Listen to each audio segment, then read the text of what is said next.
ይህ አዋዜ ልዩ ነው።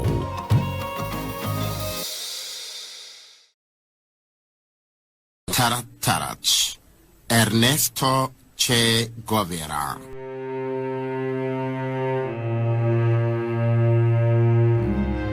ከወላጆቹ 5 ልጆች መካከል የባህርና የጸና ያስም በሽተኛው አርጀንቲናዊ ኤርኔስቶ ቼ ጉቬራ ኖቬምበር 25 1955 በኢትዮጵያ 1948 ህዳር አጋማሽ ከሜክሲኮ ወደ ደሴቷ ኩባ የውሃ ጠረፍ የምታደርሳቸው አሮጌ ጃጃቲያም ጀልባ ውስጥ ከነ ካስትሮ ጋር ተሳፍሯል።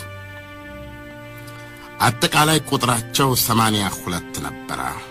ሁሉም በነፍስ ወከፍ ታጥቀዋል። በዚች 26 ዓመቱ ካስትሮ $15,000 በገዛት ግራንማ ጀልባ ውስጥ የተሳፈሩ በሙሉ አንድ ነገር ያውቃሉ። ያልቃሉ ወይም ለኩባ ድነት ሲሉ ቤዛ ይሆናሉ። የካስትሮ የ1 ዓመት ታላቅ የ27 ዓመቱ ቼ ጉቬራ የቡድኑ ሐኪም ነበረ። ሁለቱ የላቲን ወጣቶች ተረቶች ቶስካኖ አጫሹ ካስትሮና መጽሐፍ አጫሹ ጉቬራ በሰው ጠባብ ትከሻ መጠን የተሰሩ ይሁን እንጂ ልባቸው ግን ከውቅያኖስ የሰፋ ተረቶች ነበሩ። በተለይ አርጀንቲናዊ ይገርማል። ተልኮ የምድራችን ገዢ ዩናይትድ ስቴትስ አሜሪካ ጓሮዬ ሲብስባትም ጓዳ የምትለውን መላ ላቲን አሜሪካንን ከመዳፏ ፈልቅቆ ለማውጣትና የተባበረው ሶሻሊስት ላቲን አሜሪካ አድርጎ ለመመስረት ነበረ። አርበኛው ካስትሮ አገሩን ኩባ ከአምባገነኑ ጄኔራል ባቲስታ እጅ ነጻ ለማውጣት የቆረጠ ብሔረተኛ ብቻ ነበረ።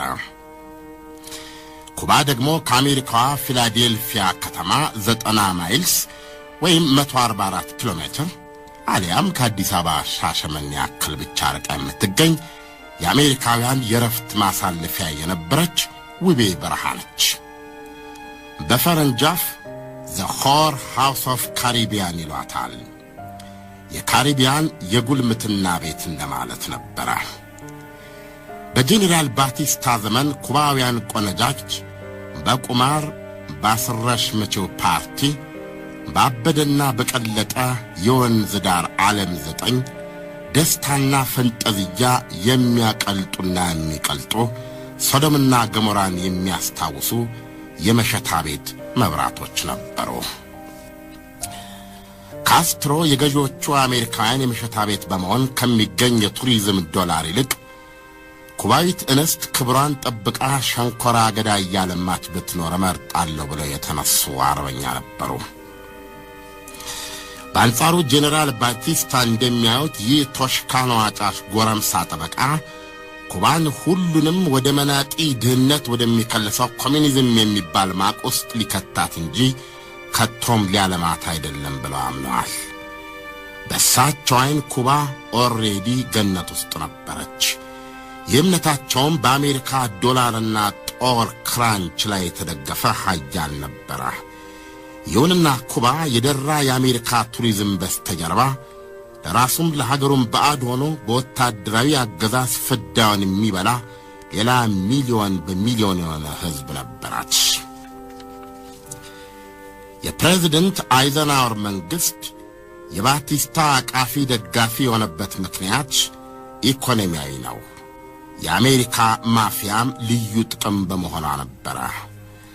በተረፈ ጄኔራል ባቲስታ አሜሪካ አንዳንድ ጊዜ ወይም ደስ ሲላት የኛ ዱርዬ ብላ ከምታቆለጳጰሳቸው የጥቅሟ እረኞች አንዷ ነበሩ።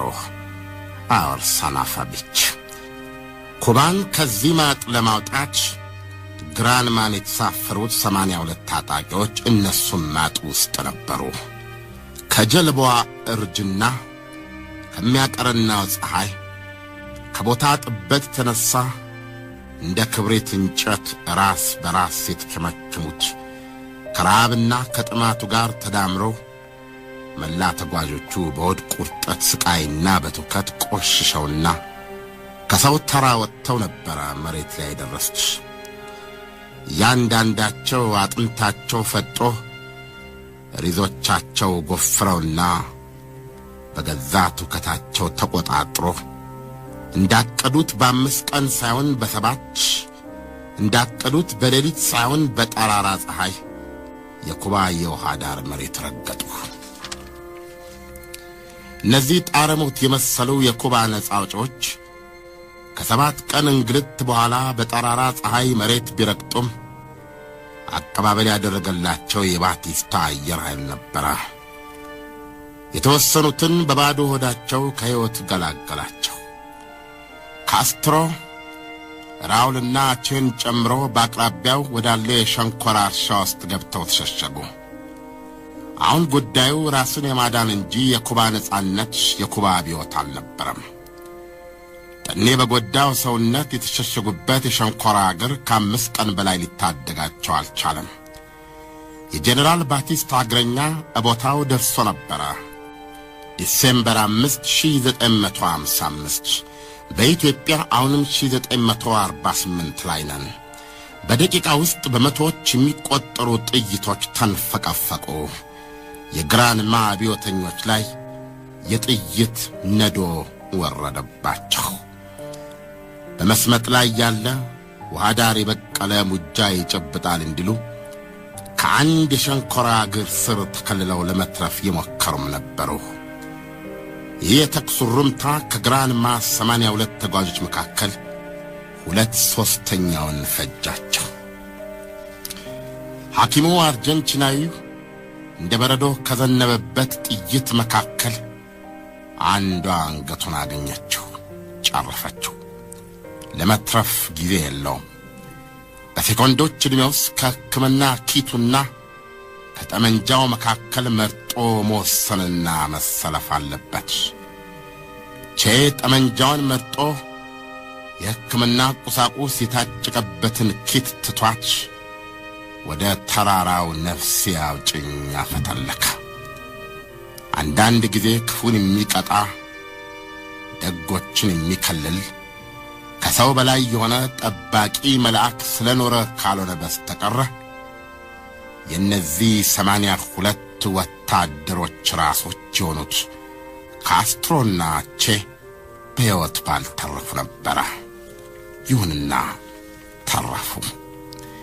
ቼ ወደ አቅራቢያው ተራራ ዳገት ላይ ወጥቶ ከነ ካስትሮ ጋር ሲቀላቀል የተረፉትን አይቶ ማመን አልቻለም። እጅግ በጣም ደነገጠ። ከ82ቱ መካከል 17 ብቻ ነበሩ በሕይወት የተረፉት። ቀሪዎቹ ረግራጋማው መሬትና የእርሻው መስክ ደማቸውን ጠጣው። ለቼና ካስትሮ ዓይን አስገራሚው ነገር ባቲስታን ለመገልበጥ 17 ሰውም ቢሆን በቂ ነበር ብለው ማመናቸው ነበረ። የደረሰባቸው አደጋ ከባድ ስለነበረ ወደ ዓለም የተሰማው ወሬ ካስትሮ ወንድማማቾችና ያ አብቅ የለሽ አርጀንቲናዊ ኤርኔስቶ ቼ ጎቬራም ተገደለ የሚል ነበረ። 17ቱ ተራፊዎች ዓለም አልቀዋል ቢልም እነሱ ግን በሕይወት ነበሩና የኩባ ነጻነት ተስፋ ነበረውና አሮጌዋ ጀልባ ካወረደቻቸው ስፍራ ብዙም ሳይርቅ ወደሚገኘው ሴራ ማስትራ የተራራ ሰንሰለት አቀኑ። አልበሉ አልጠጡ፣ ግን እንደ ማሽን ይሄዳሉ። ኃይላቸውን ከየት አመጡት ያሰኛል። የተረት ሰዎች ካስትሮ ምሽጌ እዚህ ይሆናል ሲሉ ወሰኑ። ተራራው የአመፀኞች የዕፅ አዘዋዋሪዎችና የአርሶ አደሮች አምባ ነበር። አብዮትና አብዮተኛ ብሎ ነገር ለተራራዋ ነዋሪዎች እንግዳ ነበረ። ስለዚህም አገሬው እነዚህ ጢማም ግሞችና መሳሪያ የታጠቁ ባዕዳን ደሞ ምንድናቸው እያለ ተጠያየቀባቸው፣ ተጠራጠራቸው። ይሁንና በተፈጥሮ ጭቆና የሚጠላ ቤኒኒዮ የሚባል የ16 ዓመት የገበሬ ልጅ ራራላቸው። ይህ ሰው የአባቱን መሶብ ገልብጦ አበላቸው። አብሬያችሁ ካልተሰለፍኩም ሞቼ እገኛለሁ አላቸው። አድማጮች ብታምኑም ባታምኑም ቤኒኖ እስከ መጨረሻው ከቼ ጎቬራ አልተለየ አሁንም በፈረንሳይ ፓሪስ ሀገር የሚኖር ሽማግሌ ነው። ካስትሮ ዋዛ አልነበሩም። ይቺ ተራራ የነገውን የኩባ ነጻነት የሚያውጅ የትጥቅ ትግል አምባ ትሆን ዘንድ የግድ በገበሬው መታቀፍ አለባቸው።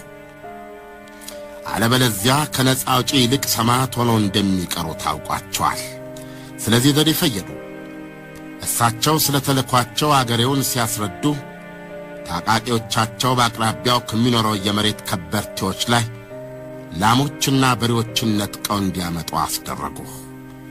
ወዲያውም እኛ ገበሬው የራሱ ሕይወት ባለቤት ይሆን ዘንድ የሚያርስበት ማሳ፣ የሚያርሱለት ጥንድ በሬዎች፣ የሚታለቡለት ላሞች እንዲኖሩት የምንዋጋ ቤተኞች ነን፣ የጁላይ 26 ንቅናቄ ኃይሎች ነን እያሉ ከሀብታም ገበሬዎች የዘረፉትን ላምና በሬ ወዲያውኑ ለድሃው ገበሬ እየሰጡ የኛ መምጣት ትርጉሙ ይህ ነው አሉት።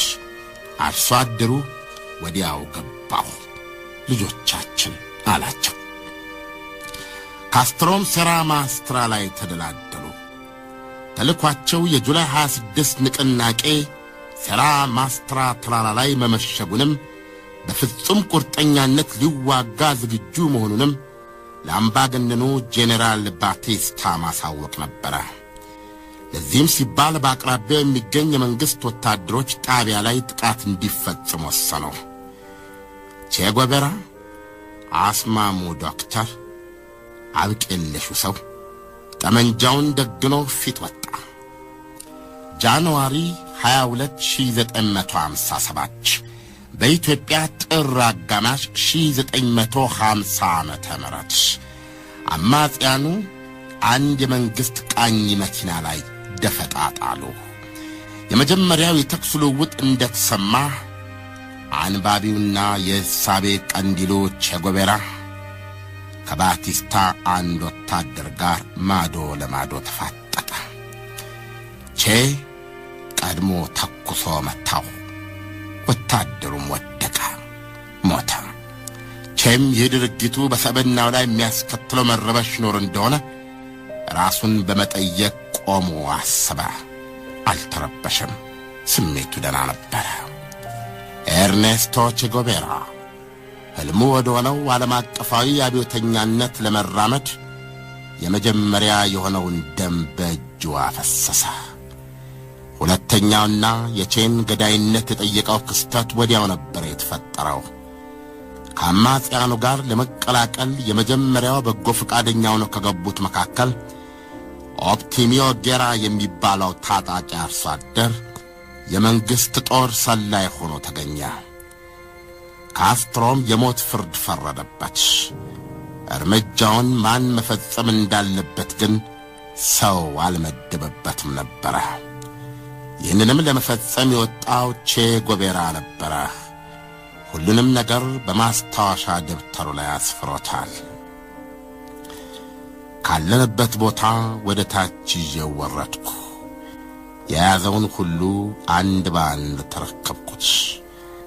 ከዛም ከአንድ ዛፍ አጠገብ አቆምኩትና በነጥብ 25 ካሊበር ሪቮልቨር ሽጉጥ ቅንጡ ላይ ደግኜ ቆምኩ። በጊዜው ከነበረው ሽንፍር ጋር የተቀላቀለ መብረቅ ሲያስገመግም አጋጣሚውን ተጠቅሜ ተኮስኩ። ጥይቷ በዚህኛው ቅንጡ ገብታ በዛኛው በኩል በስታ ወጣች። እኔም የፈረሰ ጭንቅላቱ አጠገብ ተቀምጬ እንደ መርማሪ ሐኪም አገላብጬ አየሁት። መንፈሴ አልታወከም ነበረ። አብሬው መኖር ያለብኝ ግዴታ ስሜት የሆነ። ከዚህ በኋላ ቼ ተለወጠ። የንድፈ ሐሳቡ መሬት ላይ ሊረግጥ የሚችለው በደም መሆኑን አወቀ። ጦርነት ጨካኝ ነው። በአንድ ቦታና ጊዜ በመትረየስ ላንቃ እርም ሊያደርግ የሚችል ጠላት ዙሪያን በከበበ ሰዓት ጥርጣሬን እንኳ መታገስ ቅንጡነት ይሆንብሃል። እናም ቼ ጉቬራ ራሱን በዚህ ሁኔታ ውስጥ አገኘው። ንድፈ ሐሳቡን ወደ ተግባር ሲተረጉመው ከቅርብ ርቀት መግደል መሆኑንም ተረዳ። ከዚህ ጀምሮ በአንድ በኩል አድናቂዎቹ እንደ ኢትዮጵያዊ ስብሐት ገብረ እግዚአብሔር ያሉ ጸሐፊዎች የተቆጣ ኢየሱስ፣ ተቾቹ ተቃዋሚዎቹ ደግሞ የለየለት ዲያብሎስ የሚሉት ቼ ጉቬራ ተፈጠረ። ከዚህ በኋላ ቼ ተለወጠ። ንድፈ ሐሳቡ መሬት ላይ ሊረግጥ የሚችለው በደም መሆኑን አወቀ። ጠላቶቹ ገና በእንጭጩ ሊቀጩት በሞት ሊቀጩት እንዳለሙና ጥረው እንዳልተሳካላቸው ሲያይ መከላከያውም መግደል መሆኑን አወቀ። ጦርነት ጨካኝ ነው። በአንድ ቦታና ጊዜ በመትረየስ ላንቃ ርም ሊያደርግ የሚችል ጠላት ዙሪያን በከበበ ሰዓት ጥርጣሬ እንኳ ልትታገሰው ይከብዳል የሚሉ ወገኖች አሉ። በዚህ ምክንያት በከዳተኛነት ተጠርጥረው በቼ የተረሸኑ ምን ያህል እንደሆኑ በውል ባይታወቅም የሕይወት ታሪኩን የጻፈው ጆን ሊ በደርዘን የሚቆጠሩ ናቸው ይላል። ፌብርዋሪ 17 1957 በኢትዮጵያ የካቲት አጋማሽ 1950 የፊደል ካስትሮ አነስተኛ ቁጥር ያለው አማጺ ቡድን በጀነራል ባቲስታ ጦር ድንገተኛ ከበባና በውስጥ ሰላዮች ስጋት ተጨንቋል። ለዚህ ካስትሮ የሰጡት ምላሽ ምሕረት የለሽ የማያወላውል ቆራጥ እርምጃ ብቻ ነበረ። ከመሃል ባንዳ ሲገኝ ነቅሶ ማውጣትና መምታት። ይህም በአማጺ ቡድን ውስጥ የነበረውን የከዳተኞችና ሰላዮች ስጋት ከስር መሠረቱ ነቀለው ይላሉ ጸሐፊዎች። ቡድኑም በጥንካሬም በዝናም እያበበ እየጎመራ መጣ። እንቅስቃሴውም ዓለም አቀፋዊ ትኩረት እየሆነ ሄደ። ሮበርት ማቱስ የተባለ ወሬ አነፍናፊ የኒውዮርክ ታይምስ ጋዜጠኛ በበቅሎ ጀርባ ተጭኖ ቁና ቁና እየተነፈሰ ዳገቱን ወጥቶ ሲጨርስ ካስትሮ አምባ ደረሰ። ለቃለ ምልልስ ነበረ። ካስትሮም ጋዜጠኛውን አይናቸውን ሳይሰብሩ አይኑን እያዩት እያጉረጠረጡና እየተጉረጠረጡ እንዲመሰጥ አድርገው ሰበኩት። በእሳቸው አነጋገር የተነሳ እኚህ ሰው ከኋላቸው ከ100 እስከ 150 የሚደርስ በሚገባ የታጠቀ ወታደር ሳይኖራቸው አይቀርም ብሎ ደመደመ። እንደ እውነቱ ግን የካስትሮና ቼ መላ ሰራዊት ራሳቸው ሁለቱን ተረቶች ጨምሮ 20 ብቻ ነበረ። የጋዜጠኛው መጣጥፍ ከአንድ ወር በኋላ ታትሞ እንደወጣ ቼና ካስትሮ በመጀመሪያው ጥቃት ላይ ተገድለዋል የሚለው እምነት ትክክል እንዳልነበርና ይልቁንም በኃይልም በተቀባይነትም እየጎለበቱ መምጣታቸው በዓለም ተስተጋባ። ጄኔራል ባቲስታ ለዚህ የሰጠው ምላሽ ቁጥራቸው እስከ 150 ለተገመቱት አማጺያን እዛው አጠገባቸው ቆሞ ከሚፋጠጣቸው ወታደሮች በተጨማሪ ሌላ 10 እጥፍ ሰራዊት ወደ ተራራ ማዝመት ነበረ። 1500 የባቲስታ ወታደሮች እነዚህን አማጺያን ጉድባ ለጉድባ እንዳይጣድነው እንዲደመሰሷቸው ተላኩ። ከአማጺያኑ እውነተኛ ቁጥር አንጻር ግን ልዩነታቸው 75 እጥፍ ነበረ። እንደደረሱኝ የሚይዛቸው ጠፋ። አንዱ ገበሬ ያስታውሳል። ማርች 5 የባቲስታ ጦር ሰራዊት ቤቴ ደረሰ። ደግነቱ እኔ አልነበርኩም። የአማጺያኑ ተባባሪ እንደሆነ ስለተጠረጠርኩ ነው ቤቴ የተከበበው። ከዛ የተኩስ ሩምታ ከፈቱ።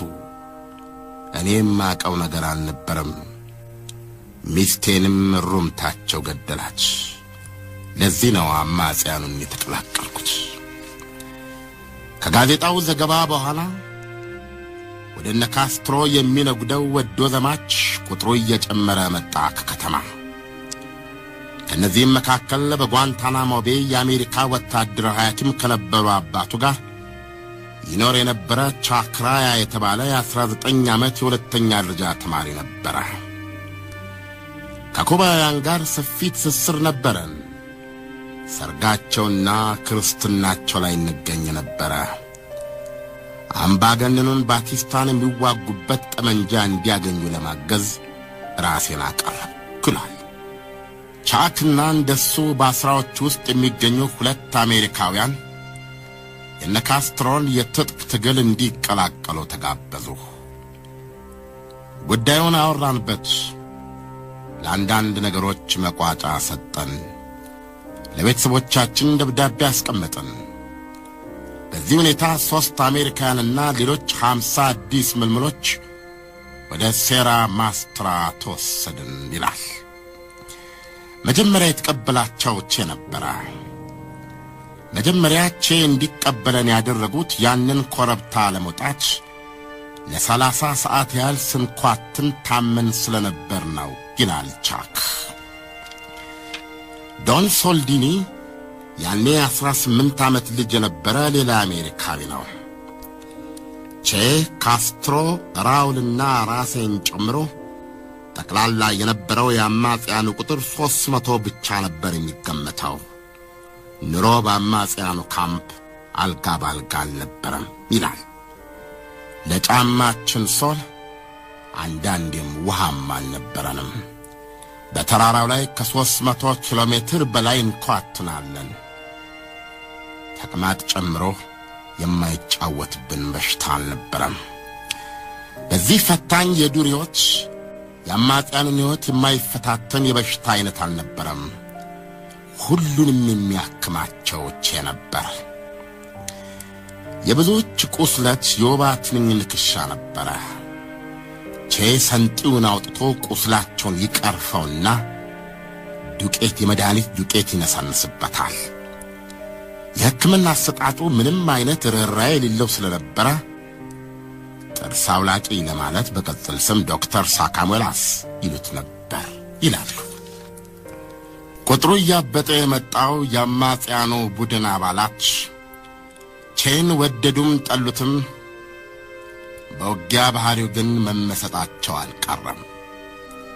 ቼ የተፋፋመ ውጊያ መሃል ዘሎ በመግባት የራሱን ግንባር ለጥይት የማጋለጡን ያክል የጠላትን ሕይወት ለመቀማትም ፍጹም ፍቃደኛና ቁርጠኛ ነበረ። ይህም ተፈሪና ተከባሪነት ያጎናጸፈው ተረት ሆነ። በቼ እጅግ የገነነ የውጊያ ብቃትና ስኬት ተመሰጦት ካስትሮም ጁላይ 12 1957 ቼን አዛዥ አድርገው ሾሙት። ለመጀመሪያ ጊዜ 75 አባላት ያሉትና ኮለም ነምበር 4 የሚባል ጦር እንዲመራ ሰጡት። እሱም በማስታወሻው ላይ ሲያሰፍር ሰዎች ስንባል መቼም ከንቶች ነን። የዛን ቀን በተሰጠኝ ሽልማት እንደኔ በምድር ላይ ኩራት የተሰማው ሰው አልነበረም። በቼ ጦር ውስጥ ዲሲፕሊን ቁልፍ ነበረ። በትንሽ ጥፋት 5 እና 6 ቀን ያለ ምግብ ቅጣት ይደርስብሃል። ሁሉም ማንበብና መጻፍ እንዲችሉ ቀጥ አርጎ አስተማራቸው።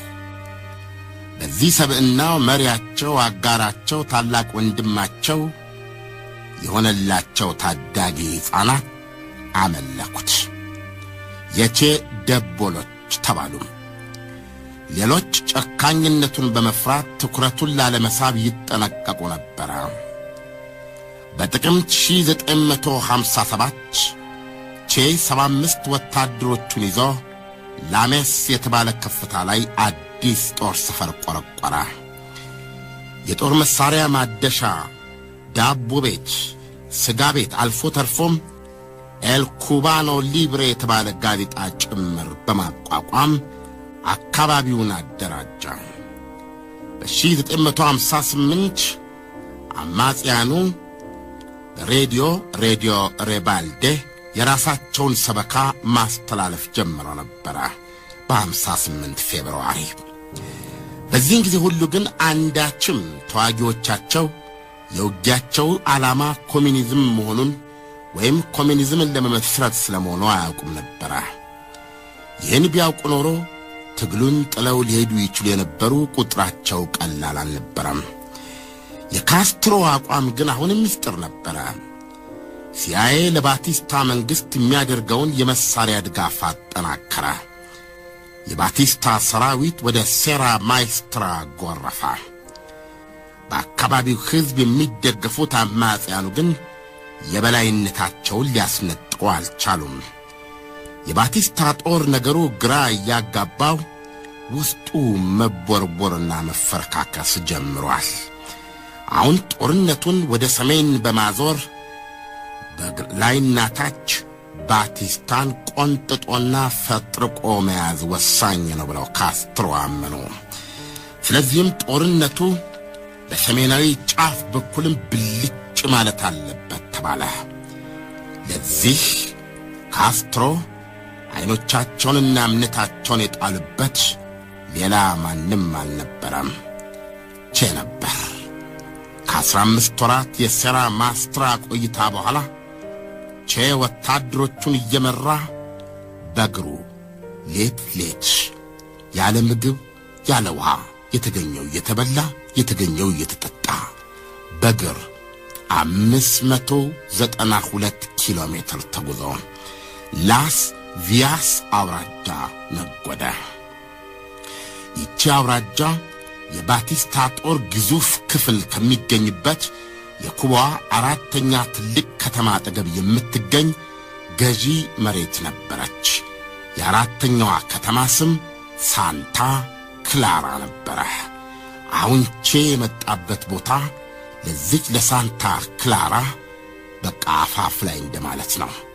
እዚህ ውስጥ ያለው የጄኔራል ባቲስታ ጦር የባቲስታ ብቸኛ መመኪያ ለማለት ይቻላል። ይህንን ጦር እንዲረመርም ነው ካስትሮ ሂድ ወደ ሰሜን ያሉት። እሱም እግሮቹን እንደ ባቡር ተጠቅሞ እነዛን የደቦሎች አባት ያሰኙትን ደቦሎች አስከትሎ ሊያጫጭሰው በቃለ።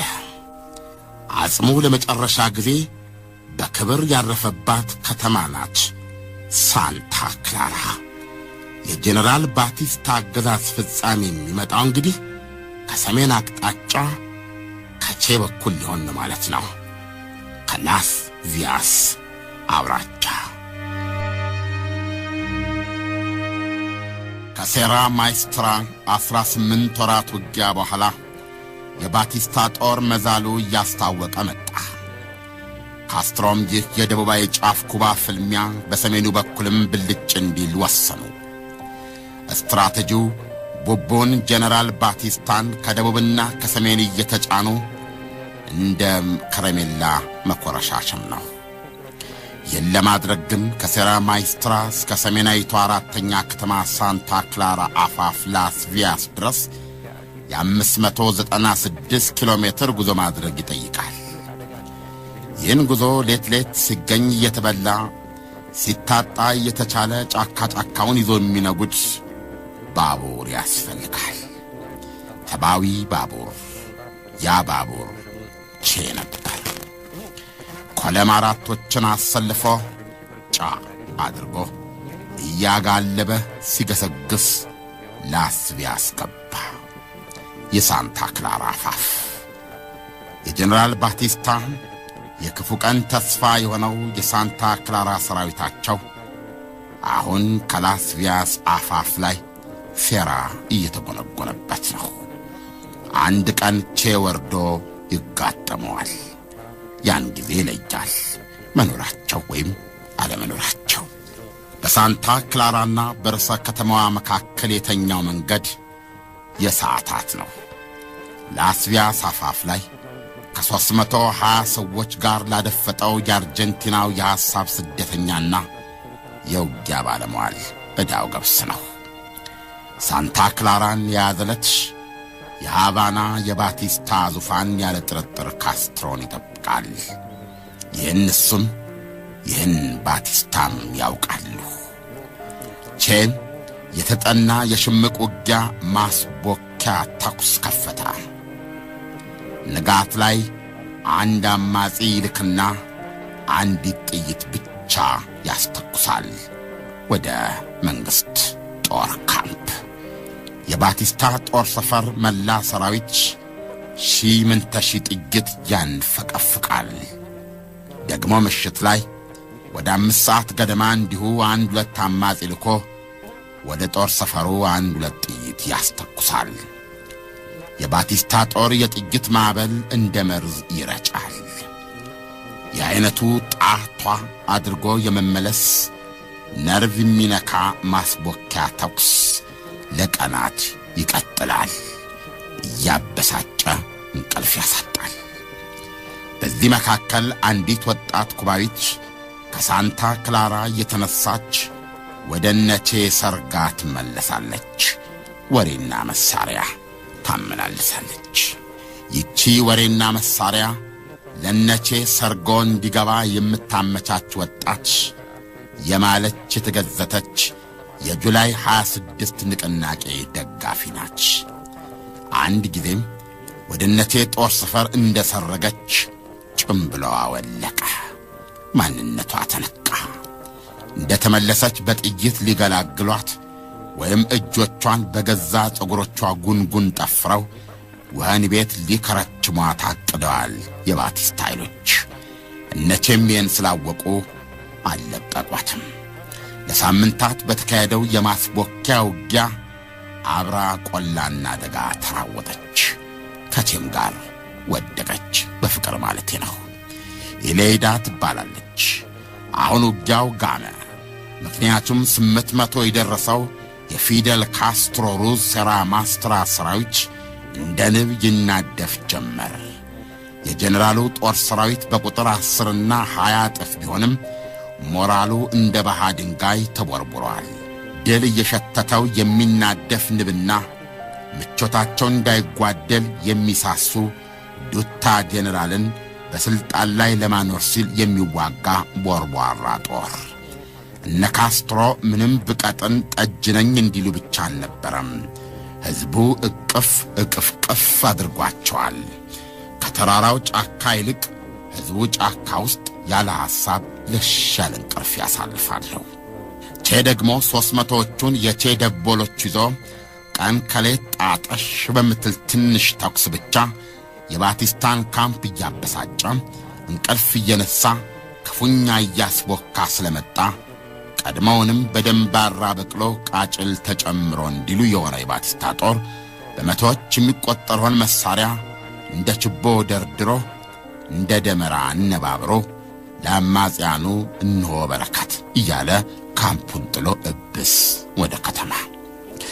ካስትሮም ብረትን ስግል አይተህ ምታው ነውና ልክ ዲሰምበር 27 1958 በፈረንጅ ነው ቼን በል እንግዲህ ሳንታ ክላራን በእጅ አስገባ ሲሉ አዘዙት። ቼም ደቦሎቹን ሰብስቦ የምስራች በሉ ትጥቅ አጥብቁና እንውረዳ አላቸው። ደቦሎቹ ሰርግ እንደተጠራ እድምተኛ ሆ እያሉ በስልት ቁልቁል ተመሙ። ሳንታ ክላራ በበረገገና በግማሽ ልብ በሚዋጋ የባቲስታ ጦርና በሚያስበረግገው የቼ ሰራዊት የማይቀር ፍልሚያ ሰቀቀን ተበከመከመች። ይህን ጊዜም የልባቸው መሸበር ወደ እጃቸው መንቀጥቀጥ የተቀየረባቸው የሲአይኤው ቅምጥል ጄኔራል ባቲስታ በቆማቸው ተንቀጫቀጩ። በአስቸኳይም የሳንታ ክላራ ኃይልን የሚያጠናክር ትኩስ ኃይል በባቡር በፍጥነት እንዲገባ አዘዙ። ባቡሩም በተጠልጣይ ፉርጎ ያሳፈራቸውና ጠመንጃቸውን ጥይት ያቃሙ የባቲስታን ወታደሮች ይዞ ነጎደ። ግና ያስበው አልደረሰም። የቼ ቀሪ ጦር ከተራራው ግርጌ ስር አድፍጦ ባቡሩን በፈንጂ ሐዲዱን አሳተው። ትኩሱ ጦርም በትኩሱ አለቀ። የተረፈው እጅ ሰጠ። ይህን የሰማው የሳንታ ክላራ ሰራዊት ፊልድ ጃኬቱን ጥሎ ቢትልስ እየለበሰ ወደሚሄድበት ተርመሰመሰ። ጀነራል ባቲስታም የቅርብ ወዳጆቻቸውን አፋሽ አጎንባሾቻቸውን የጭን ገረዶቻቸውንና እንደ ሳሙና ካርቶን የተደረደረ በሚሊዮን የሚቆጠር ዶላር አምቀውና አጭቀው በአውሮፕላን እብሳሉ። የመሸታ ቤቷን ኩባ እያነቡ ለኮቴ ደረቅ ኮሚኒስቶች እንካችሁ ብለው ገለላሉ። የጀነራሉን ፍርጠት አይቶም ጦራቸው እጁን እየሰጠ ፎ ያለ። ካስትሮም ቼን ሂድ እንግዲህ ሃቫና ግባ አሉት። እንዳሉት ገብቶ አደረ። ቀብራራው ወጣቱ ነገረፈጅ ፊደል ካስትሮ ሩዝ ጃንዋሪ 8 1959 ከ800 ሰራዊትና ወንድማቸው ራውል ካስትሮ ጋር በሆታና በልልታ እንደ ታቦት ታጅበው ገቡ።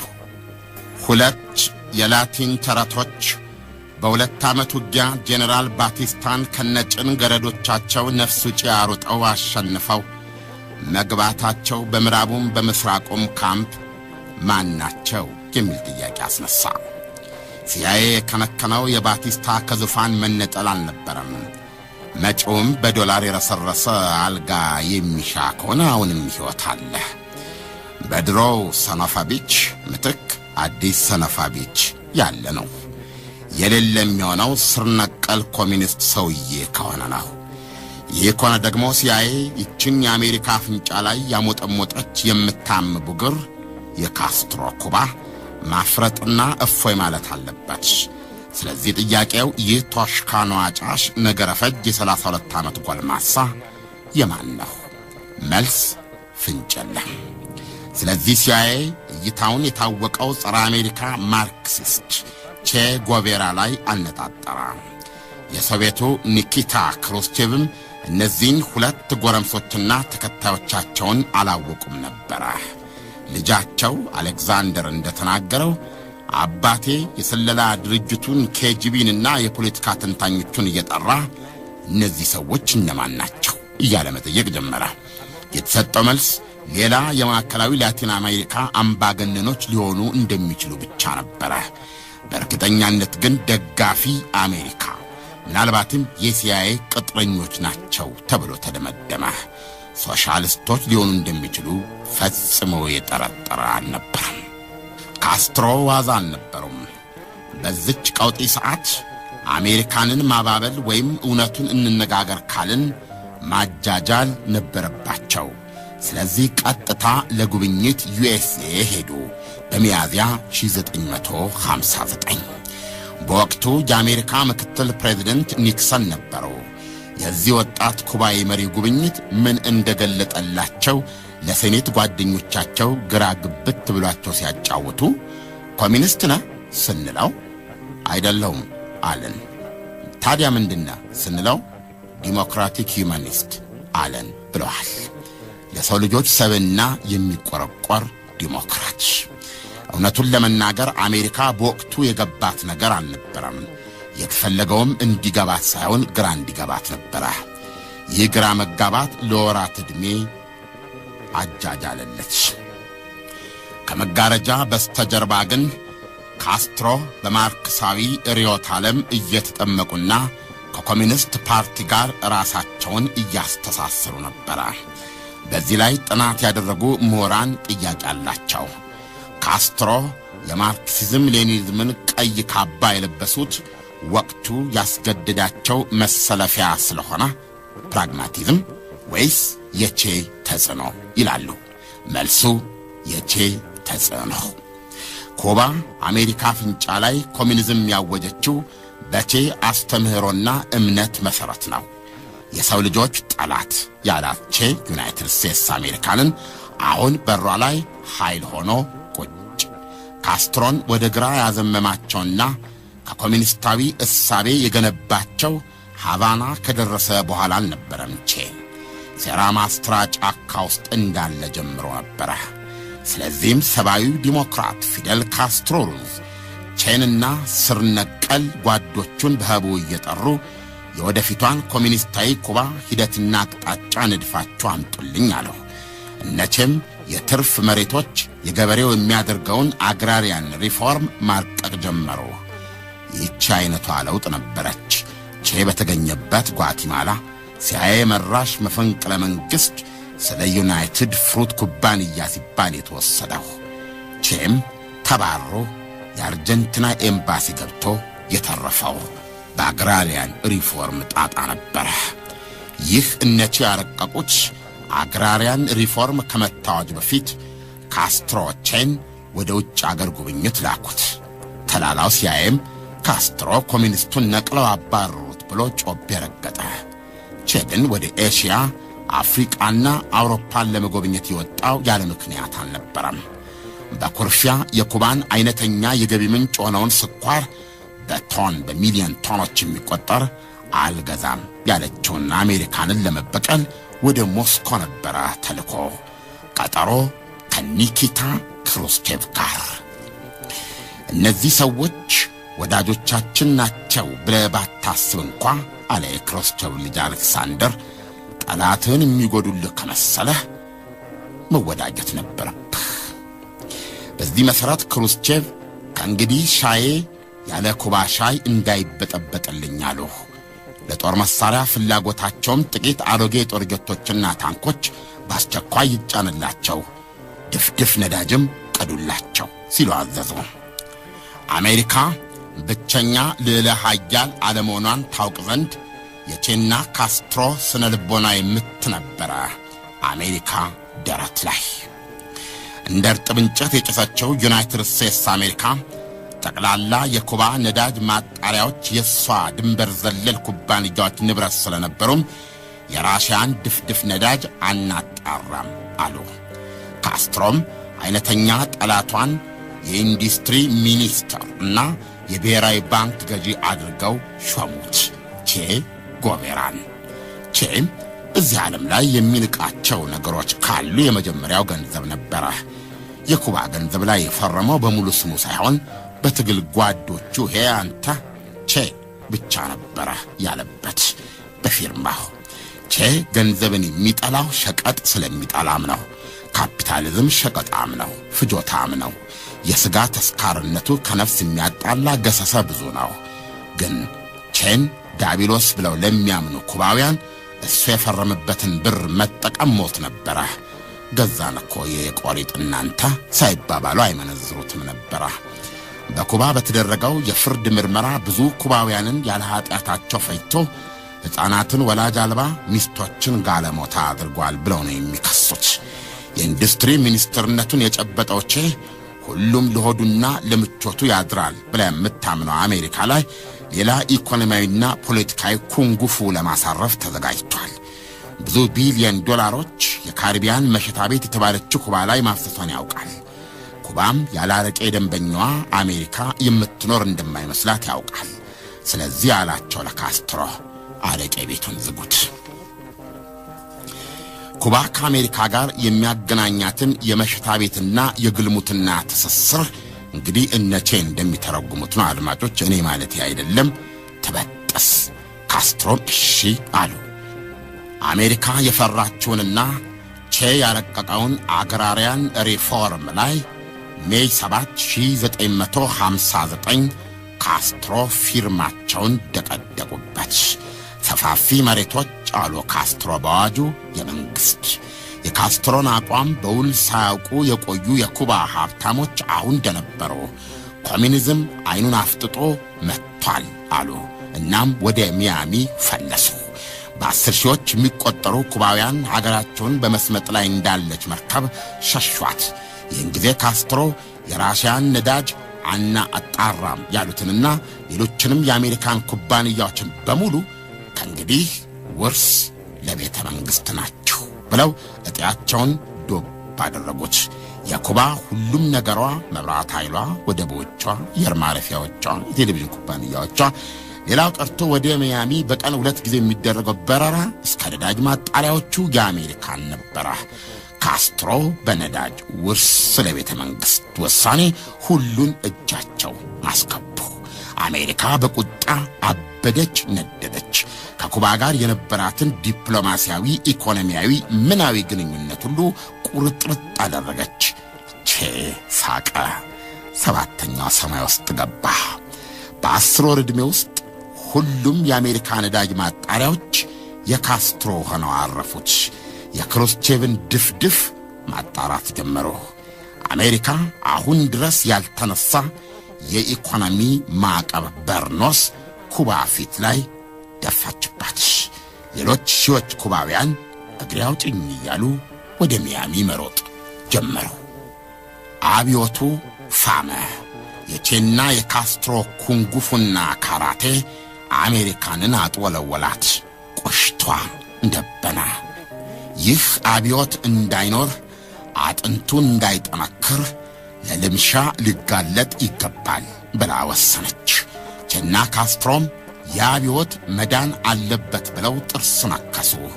እነሱ አይቻልም የሚሉት ነገር የለም ተረቶች ስለሆኑ አብዮቱ ላይ የሚያጉረመርምም ሆነ ተቋሙ የሚያሰማ ተደባየ። ይቺ ደሴት የሞት ሞቷን ሊመጣ ለሚችለው የአሜሪካ አገጭ ነቀል አፐርከት ምት ራሷን አዘጋጀች። ወይ አለሁ ወይ የለሁም፣ ይሄና ያንጂ ወደ መሽታ ቤት አልመለስም አለች ኩባ። ካስትሮና ቼ ግንባራቸውን ዳግም ለጥይት አፍጥጠው አሜሪካንን ነይ አሉ። ፍጥጫው ፍጥጥ አለ። ፕሬዝደንት አይዘንሃወር ኩባ እንድትወረር የሚጠይቀውን የሲአይኤ ሰነድ ላይ ፈረሙ። ሲአይኤ ሚያሚ ላይ በንፍቅ አካባቢውን ዌስተርን ሄሚስፌር ግዙፍ የተባለ ጽሕፈት ቤቱንና ቢሮዎችን አቋቋመ። ምዕራባዊ ንፍቀ ክበብ አድማጮች ሰሜን አሜሪካና ላቲን አሜሪካ ማለት ነው። ምስራቃዊ ንፍቀ ክበብ ምንለው አፍሪካ፣ ኤሽያንና አውሮፓ። ከኩባ እየተናደ ወደ ሚያሚ የሚመጣውን ኃይል እየመለመለ ለኩባ ወረራ ያዘጋጀው ጀመር ሲአይኤ በጽሕፈት ቤቱ። ከነዚህ ወጣት ምልምሎች መካከል ፌሊክስ ሮድሪጌዝ አንዱ ነበረ። ሮድሪጌዝ ኩባ ተወልዶ ያደገና ከቤተሰቦቹ ጋር ወደ ሚያሚ ሸሽቶ የገባ ወጣት ኩባዊ ነበረ። ይህ የ18 ዓመት ወጣትና ሌሎች ጥቂት ኩባውያን ለኩባ ከተዘጋጀው ኩባዊ ጦር በፊት ወደ ኩባ ሰርገው በመግባት ውስጡን ከሚካሄደው የተቃውሞ እንቅስቃሴ ጋር እንዲሰሩና በኋላም ቼንና ካስትሮን እንዲገድሉ ትዕዛዝ ይሰጣቸው ነበሩ። የአሜሪካ የፕሬዝደንታዊ ምርጫ አይዘንሃወርን በጆን ኤፍ ኬኔዲ ተካቸው። በ1961 ጃንዋሪ 20 ኬኔዲ ከሲአይኤ ጋር የመጀመሪያውን ስብሰባ አደረጉ። የምዕራባዊ ንፍቀ ክበብ የሲአይኤ ኃላፊ ለኬኔዲ የነገሯቸው ግልጽ ያለውን ነገር ነበረ። ካስትሮ፣ ቼ ጉቬራና ራውል ካስትሮ ዛሬና አሁን ካልተገደሉ ይህን አፍንጫችን ላይ ያሞጠሞጠ ቡግር አሁንና ዛሬ ካላፈረጥን እስከ መቼውም ሲያለፋን የሚኖር መዘዝ ይሆናል አሉ። ኬኔዲ ደነበሩ። ሰነዱን ሳያቅማሙ ፈረሙበት። አልፎ ተርፎም ሲአይኤ ካስትሮን በመሰለው መንገድ ከሕይወት እንዲያወጣቸው እንዲገድላቸው ፈቅደው ሥልጣን ሰጡ። ሪቻርድ ቢዝል የተባለ የሲአይኤ ሹም ዋነኛ ኃላፊነት ወስዶ ለካስትሮ መግደያ ሲባል ለየት ያለ የመርዝ እንክብል እንዲመረትና ከሚጎርሱት ጋር ተቀላቅሎ እንዲሰጣቸው ትእዛዝ ሰጠ። ዓላማው እንግዲህ ማንም የካስትሮ ምግብ ላይ ከቻለ ማለት ነው ቀላቅሎ እንዲሰጥ የሆድ ቁርጠት መድኃኒት ነው ብሎ ለማዋጥና ለመግደል ነበረ። ካስትሮ ልዩ ጥበቃ ስላላቸው ይሁን ወይም ልዩ ጠባቂ መልአክ ጎናቸው ስለቆመ አይታወቅም። ይሄና የመሳሰለው በርካታ የሲአይኤ ሴራ እንኳን ሊገድላቸው ጭራሹንም የዕድሜ ባለጸጋ አድርጓቸው አሁን በ80ዎቹ ውስጥ እንደወትሮ ካፒታሊዝምን በቃላት እየነረቱ ለታሪክ አልተረሱም። ኤፕሪል 15 1961 ማርክሲስቱ ካስትሮ ቼን የምዕራባዊ ጦር ኃይላቸው አዛዥ አድርገው ሾሙት። አሜሪካ ልትወራቸው አፋፍ መድረሷ ታውቋቸው ነበረ። እንደተፈራውም ዩኤስኤ ከኩባውያን አኩራፊዎች የተደራጀውንና በሲአይኤ የሰለጠነውን ብርጌድ 2506 ወይም 2506 የተባለ 1500 ጦር ወደ ኩባ አዘመተች። ጉዞ በጀልባ በባህር ላይ በውቅያኖስ ላይ አቅጣጫው በደቡባዊ ኩባ ቤይ ኦፍ ፒክስ በተባለ ዳርቻ በኩል ኤፕሪል 17 1961 የካስትሮ አየር ኃይል የአሜሪካንን ተስፋ ወዲያው አከሰመው፣ ጀልባውን አሰጠመው። የሞቶ የቀሩት ካሁን ተስፋ የተገባልን የአሜሪካ የባህር ወይም የአየር ኃይል ድጋፍ ደረሰን ሲሉ ዋለሉ። የካስትሮ ጦር በ48 ሰዓት ውስጥ ፈጃቸው። የተረፉ ምናልባት ጥቂት አስሮች ብቻ ነበሩ። የአሜሪካ ወረራ ተልኮስኩሶ አበቃ። እነዛ የላቲን ተረቶች ካስትሮና ቼ አሜሪካንን አሸነፉ ተብሎ ታወጀ። በርግጥም ታምር ነበረ። የመላው ዓለም ወጣቶች፣ ዩኒቨርሲቲዎች፣ ቤተ መንግስታት በካስትሮና ቼ ማንያ አበዱ። ሁለት ተረቶች አሜሪካንን አሸነፉ። ወዲያው ቼና የኬኔዲ ቀኝ እጅ የነበረው ሪቻርድ ጉድዊል የተባለ ዲፕሎማት በተገናኙበት ወቅት ቼ አሁን ድረስ የሚጠቀስለትን ቁም ነገር አጫወተው። ዕድሜ ለቤይ ኦፍ ፒግስ። ከጦርነቱ በፊት የተበታተነ የነበረውን ወጣት መንግስት ጦርነቱ በቀሰቀሰው ብሔራዊ ስሜት ሳቢያ ከመቼውም ጊዜ ይልቅ የደደረና የማይናወጥ አደረገው አለው።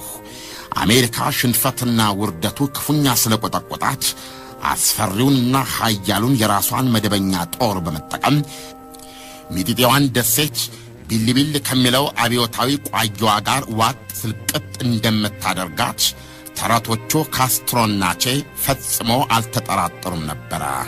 ስለዚህ ጊዜ ሳያጠፉ አጠር ያሉ በወርቃም ጸጉረ መላጣና ፍንጭጡ ኒኪታ ክሩስቼቭ ዘንድ ያድኑን አሉ።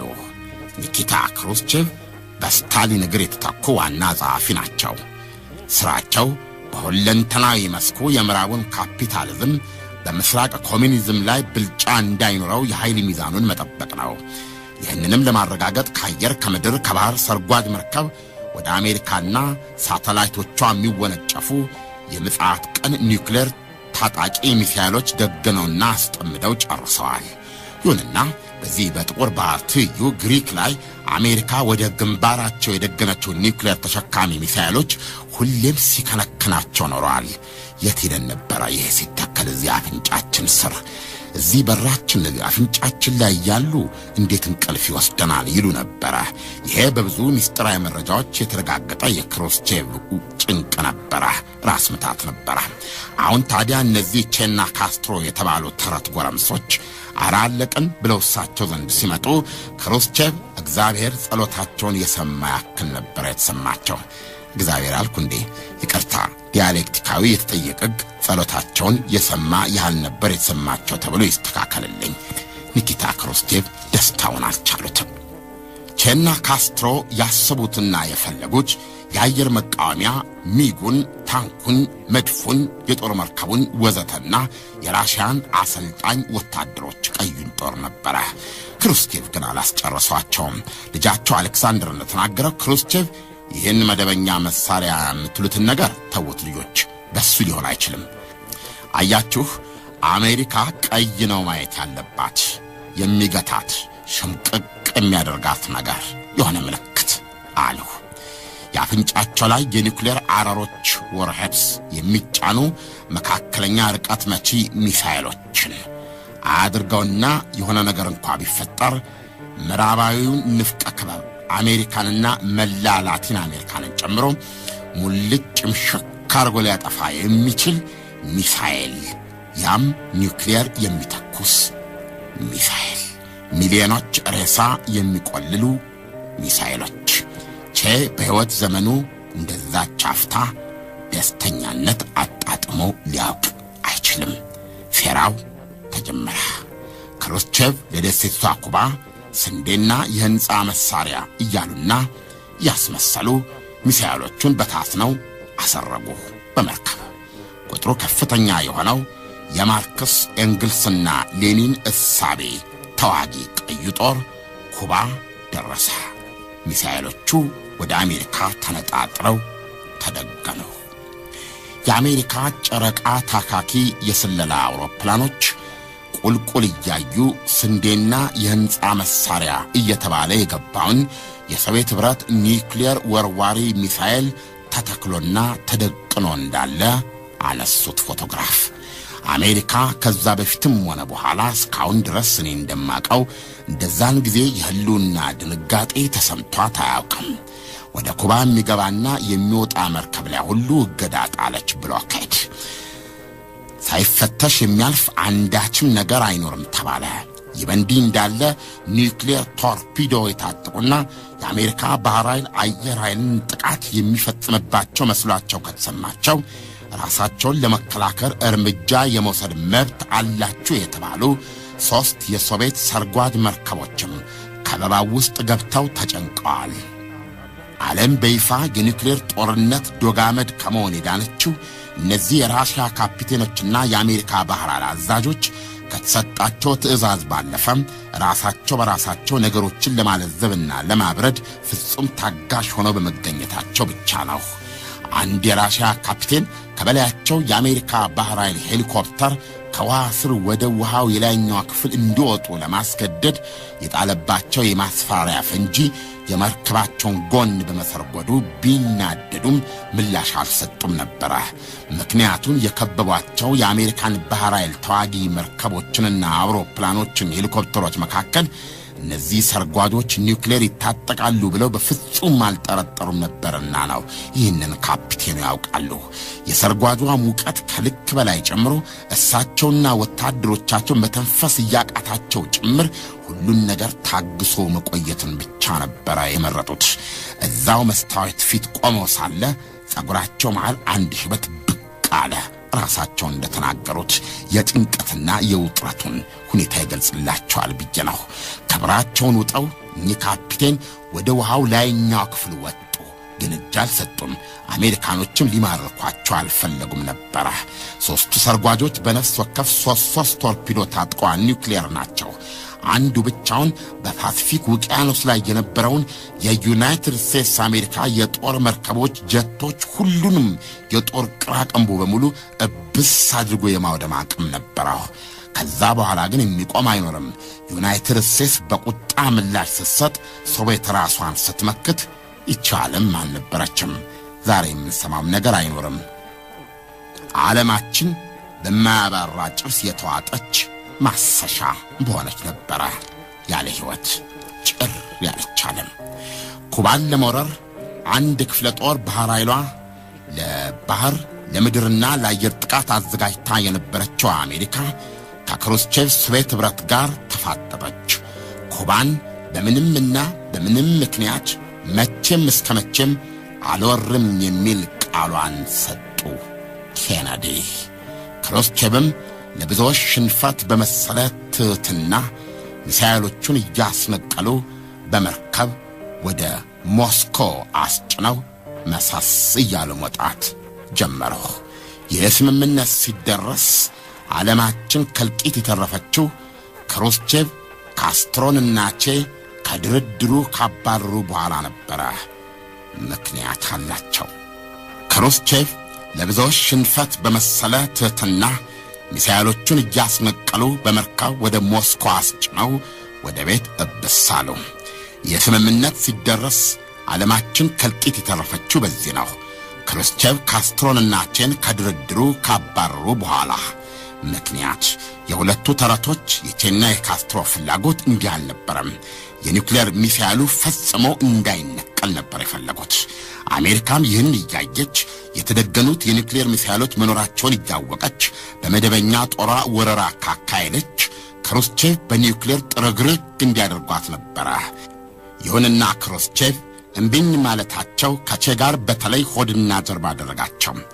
እሳቸው ግን ኩባ እንደማትወረር ማረጋገጫ ከማግኘት ባለፈ ከጥቁር ባህር ማዶ ያፈጠጠባቸውንና ዘውትር የሚያባንናቸውን የአሜሪካ የኒውክሌር ሚሳኤል በህቡ ከግሪክ ለማስነሳት ችለው ነበረ። ኬኔዲ እሺ አነሳለው፣ ግን ወሬው ለሌላ ለማንም ትንፍሽ እንዳይባል አሉ። በዚህ ስምምነት መሰረት ነው ሁሉ ነገር ያለቀው። ክሩስቼቭ ከግሪክ የአሜሪካን ሚሳኤል አስነሱ። ራስ ምታቱም ተዋቸው። ዓለም ይህንን አላወቀም ነበረ። ከእርምጃ በኋላ ነው የሰማው። ከዚህ በኋላ የቼ ሰላም ተናጋ። ወደ ማኦ ሴቱንግ ቻይና ሄደ። ይህም ክሩስቼቭን አስከፋ። እነዛ ስር ነቀል ሶሻሊስቶች ዘንድ ምን ያደርጋል፣ ይህን ሰውዬ ቀልቤ ያልወደደውም እያሉ ለፊደል ካስትሮ መወትወት ያዙ። ይህን ቢሉም ካስትሮና ቼ የሚላቀቁ አልነበሩም። ይሁንና አሜሪካ አሁን ከኩባ ጋር ምንም አይነት ግንኙነት እንደሌላት ሁሉ በዛ ምትክ ሙሉ በሙሉ ግንኙነት ያላት ሶቪየት ህብረት በመሆኗ ኩባ ያለ ሶቪየት ህብረት ለመኖር ማሰብ አትችልም ነበር። እንደው ባጭር ቃል ክሩስቼቭ ካስትሮን አዘዟቸው ማለት ይቻላል። ይህን ሰው አንድ በለው። ኬኔዲ በሰው እጅ ተገድለው በምትካቸው ጆንሰን ተተክተው ነበር።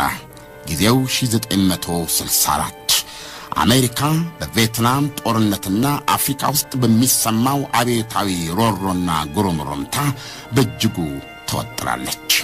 ቼም የዓለም አቀፍ አብዮተኛነት ስሜቱ አንሰራርቷል። በአገር ቤት የኢንዱስትሪ ሚኒስትሮች በሳምንት 3 ጊዜ ነፃ የሸንኮራ አገዳ ቆረጣ የጉልበት አገልግሎት ይሰጣል። ባልደረቦቹንም ከምቾትና ተድላ እንዲርቁና ለወደፊቱ የሰው ልጆች እኩልነትና ሞራላዊ ፍጹምነት እንዲተጉ ያግባባል። ቢሮ ጠረጴዛ ላይ እንቅልፉን ይጨርሳል። አቧራውን እፍ ብሎ ወለል ላይ ተኝቶ አድሮ የተገኘበትም ጊዜ ነበረ። አሁን የ4 ልጆች እናት ያደረገችው ሚስቱን በሚኒስትርነቱ በተመደበለት መኪና ከነ ልጆቿ እንዳትጠቀም ከልክሎ በባስ እንድትጓጓዝ አስገድዷታል። የውጭ ዲፕሎማቶች መሪዎችና እንግዶች ስለሱ ክብር ብለው የሚሰጧትን የተለያዩ ስጦታዎች ቼ እየተቀበለ መልሶ ይልካል። በምንምና በምንም ምክንያት ለራሱ አንድም ተድላና ምቾት ያልፈለገ አንዱ ሌላውን ገባሩ አድርጎ እሱ በምቾት ቅሬ የሚቅለጠለጥበት ስርዓት እንዲኖር የማይፈልግ ከስር መሰረቱም መፈንገል አለበት ብሎ የሚያምን የቆረጠ የመረረ ኮሚኒስት ነበረ። በኮንጎ ዛይር በአሁኗ ኮንጎ ዲሞክራቲክ ሪፐብሊክ የፕሬዝደንት ካሳ ቡቡ መንግስት በሲአይኤ ይደገፋል። ተጨማሪ 1000 የደቡብ አፍሪካና የአውሮፓ ቅጥረኛ ወታደሮች በሲአይኤ ገንዘብ ተቀጥረውለት ማንኛውንም አብዮታዊ የትጥቅ ትግል በእንጭጩ ለመቅጨት ተዘጋጅተዋል። ቼ በተባበሩት መንግስታት ጠቅላላ ጉባኤ ላይ ንግግር ለማድረግ ወታደራዊ ቅጠልያውን እንደለበሰ ኒውዮርክ ገባ። እዛም አሜሪካንና የቪየትናም ፖሊሲዋን አወገዘ። ከዛ ወደ አልጀርስ ሄደ። እዛም በአደባባይ ሶቪየት ህብረትን ነቀፈ። ክሩስቼቭ እጅግ ነበረ የተቆጡት። ለካስትሮም ይህን ሰው አንድ ነገር አድርግ አሏቸው። ቼ ከአልጄሪያ ተመልሶ ኩባ እንደገባ ካስትሮ ደስተኛ አልነበሩም። ለብቻችን እናውራ አሉት። እሱም መሻለ አሁን አሉት ካስትሮ ከዚህ መሄድ አለብህ። ቼም ምርጫ አልነበረውም። እሺ እንዳልክ አለ። ኩባ ከእንግዲህ ሙሉ በሙሉ ሶቪየት ህብረት እቅፍ ላይ ያረፈች በመሆኗ ያለ ሶቪየት ካስትሮም ሊኖሩ እንደማይችሉ ተገንዝቦላቸዋል ቼ። እናም ያ አስማሞ አርጀንቲናዊ፣ ያ ዶክተር፣ ኋላም ያ የሽምቅ ውጊያ ኤክስፐርት፣ መሳይ የሌለው የዩናይትድ ስቴትስ ያንኪ ካፒታሊዝም ጠላች ኤርኔስቶ ቼ ጉቬራ ከእንግዲህ ኩባ አገሩ አይደለችም፣ አገር የለውም። አገሩ ዓለም አቀፋዊ አብዮተኛነት። ስለዚህም ወደማያውቀው ወደ አፍሪካ ወደ ቀድሞዋ ዛይር ዲሞክራቲክ ሪፐብሊክ ኮንጎ የማይለዩትን የትጥቅ ጓዶቹን ይዞ ተንቀሳቀሰ። ታንጋኒካ ወንዝ ላይ መድረሱ ተሰማ። በ1964 በፈረንጆች፣ በኢትዮጵያ በ1956 ወይም 57። ደራሲ ስብሐት ገብረ እግዚአብሔር እንደ ቴሌቪዥን ካሜራ እውነታውን የሚስልና ከካሜራም በበለጠ እውነታውን የሚያኖሩትን የሰው ልጅ ስሜቶች ያለ ጭንቀት የመግለጽ ተሰጥኦና ችሎታ ያጣምሩ ልዩ አይነት ብዕረኛ ናቸው። የአርጀንቲናውን ዓለም አቀፍ አብዮተኛ ከናዝሬቱ ኢየሱስ ክርስቶስ ጋር በድፍረት ያነጻጽሩታል። ከቴሌቪዥን በአንድ ወቅት ሲናገሩ ከሰማሁት ነው የማወራችሁ። ልዩነቱ እሳቸው በቴሌቪዥን መስኮት ሲናገሩ እንደሰማሁት ይሄኛው አብዮታዊ ቼ ጉቬራ ጠመንጃ የያዘ መሆኑ ነው። አንድነታቸው ግን ለሕዝቡ ያላቸው ጽኑ ጥልቅ ፍቅር ነው። ኢየሱስ ክርስቶስ አምላክ ነውና ሞትን ድል ነስቶ እንደሚነሳ ያውቃል። ቼ ግን ሰው ነውና ከሞት እንደሚነሳ እርግጠኛ መሆን አይችልም። እንዲህ በሆነበት ሁኔታ ነው ታዲያ ሊሞትልን መስዋዕት ሊሆንልን የተዘጋጀው። ስለዚህ እሱን አብልጬ ወደዋለሁ ወደሚያሰኝ ድምዳሜ ያለው አነጋገር ነበር ያደረኩት። አብዮታውያን የሚነሱትና የሚመራቸው ጠንካራ የፍቅር ስሜት መሆን አለበት ነው ያለው ቼ። አብዮታውያን የልጆቻቸውን የመጀመሪያ አፍ መፍቻ ኮልታፋነት ከመስማታቸው በፊት ያልፋሉ። ብዙም ጊዜ እንዲህ አይነት መስዋዕትነት ወደውት እንዲቀበሉት የሚያደርገው ለሕዝብ ያላቸው ጥልቅ ሰብአዊነት፣ የፍትህና የእውነት ስሜት ነው ይላል። ያለ እነዚህ ስሜቶች ወይም እነዚህን ስሜቶች አልባ አብዮታውያንን ማሰብ አይቻልም ወይም አብዮታዊ ለመሆን አይታሰብም። የሕክምና ዶክተሩን ያገኘው ማርች 25 1953 ነበረ። የ25 ዓመት ወጣት ነበረ። ማንኛውንም አይነት አምባገነንነት አምርሮ ይጠላ ነበረ። በተለይ የላቲን አሜሪካ ህንዶች ቀንበር ያስጨንቀው ነበረ። የመጀመሪያ ውሳኔው ወደ ፔሩ ካራካስ ተመልሶ ካቦ ብላንኮ በተባለ የተገለለ ስፍራ የተተዉ ህንዳውያን የሥጋ ደዌ ሕሙማንን በሕክምናው ማገልገል ነበረ። በ1955 ሜክሲኮ ውስጥ ከካስትሮ ጋር በልዩ ሁኔታ መዋደድና ግራንማ ላይ መሳፈሩ ወደ ታጣቂ አብዮተኛ የቀየረው ድንገት ነው። በፈረንጅ ኤፕሪል 24 1965 ኤርኔስቶ ጎቤራና የማይለዩት በአስሮች የሚቆጠሩ ጥቂት ጓዶቹ በምድረ አፍሪካ የቀድሞዋ ዛየር ታንጋኒካ ወንዝ ዳር ደረሱ። የኩባ ሚኒስትር የነበረውና የኩባንና የሶቪየት ኅብረት ጥብቅ ግንኙነት ለመፍጠር ከዋና ጸሐፊ ክሩስቼቭ ጋር የተደራደረው ስመጥር ባለሥልጣን አሁን ዳግም ታች ወርዶ መሳሪያ ታጥቆ ምሽግ ነክሶ የአፍሪቃን አብዮት ሊያጋግም ነበር አመጣጡ። የደረሰበት ቦታ ግን አብዮት ያላቆጠቆጥበት፣ የማይለዩትን ጓዶች እዚህ በከንቱ ደማችንን ለምን እናፈሳለን የሚል ጥያቄ ያስነሳበት፣ የአብዮቱ መሪ የተባሉት አርበ ሰፊው ሎረንት ካቢላ በሁለት ሴት አዳሪዎች እየታሹና ውስኪ እየጠራጩ በአንዲት ፈጣን ጀልባ እሱን ለመታወቅ የመጡበትና የኔ ናቸው የሚሏቸው ጀሌዎቻቸው የመሳሪያ አፈታትም ሆነ አገጣጠም ወይም ማሳምሮ መተኮስ የማያውቁ ከመሆናቸው ባለፈ ርዕዮተ ዓለም ብሎ ነገር ሰምተው የማያውቁ ጀሌዎች ብቻ ነበሩ። ቼ አንዴ መጥቷልና የሆነ ነገር ማድረግ ነበረበት። ለካቢላ ጀሌዎች ወታደራዊ ስልጠናና መሳሪያ አፈታትና አገጣጠም ተኩስና ስልት ማስተማር ነበረበት። እነሱን ይዞም ትንሽ ለመተኳኮስ ሞከረ። ውጤቱ ግን ሕይወታቸውን በፍቅር ከሰጡት ጓዶቹ መካከል የስድስቱን ውድ ሕይወት አፍሪካ በረሃ ውስጥ ማፍሰስ ብቻ ነበር። በዚህ መካከል ግን በአሜሪካ የሚረዳው የዛይሮ ፕሬዝደንት ካሳ ቡቡ መንግሥት በ1000 የሲአይኤ ቅጥረኛ የደቡብ አፍሪካና የአውሮፓ ተዋጊዎች እየታገዘ ጅምሩን የትጥቅ ትግል ጨርሶ ለማክሰም በጋለ ስሜት ይንቀሳቀስ ነበር። ይህ በእንዲህ እንዳለ ግን የኩባ የኢንዱስትሪ ሚኒስትርና የብሔራዊ ባንክ ገዢው ኤርኔስቶ ጎቤራ ከኩባ ፖለቲካ ደብዛው መጥፋቱ በካስትሮ ላይ በርካታ ሐሜት ቀሰቀሰ። የአሜሪካ ማዕከላዊ የስለላ ድርጅት ሲአይኤ ቼ ሳይሞቱ ወይም ሳይገደል አልቀረም ብሎ እምነቱን አሰራጨ። ካስትሮ አስገደሉት የሚለው ሐሜት በረታ። ካስትሮ ምርጫ አልነበራቸው።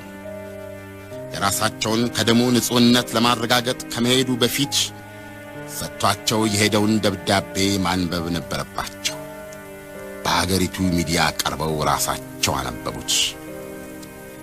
በኩባ ግዛት ለተቀጣጠለው አብዮት ጋር የሚያስተሳስረኝን ድርሻዬን የተወጣው መስሎ ይሰማኛል።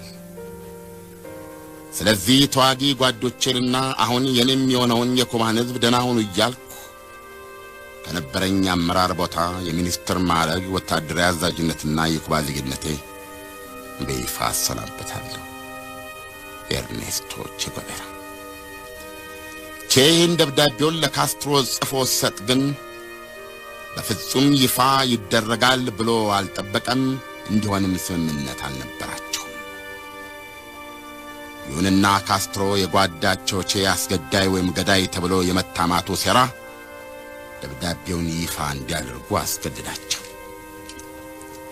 በቼ ሕይወት ውስጥ እንደ ታንጋኒካ ጫካ ያለ የመንፈስ መናወጥና ምስኪንነት ደርሶበት አያውቅም። ደብዳቤውን ካስትሮ አነበቡት የሚለው ዜና ከስር መሠረቱ ህልውናውን ያናጋ ልብ ሰባሪ ነበረ። በዛ ላይ የሁሌም የሕይወቱ ፍቅርና የመንፈሱ ኃይል የሆኑት ውድ እናቱ መርዶም የሰማው ዛየር ነበረ። ቼ ይላሉ ቤኒኖ የተባሉ ያኔም ምንጊዜም አብረውት ያልተለዩ እስከ ቦሊቪያ ጫካ የነበሩ አሁን በፈረንሳይ አገር በስደት የሚኖሩ የቼ ጓደኛ የትጥቅ ትግል።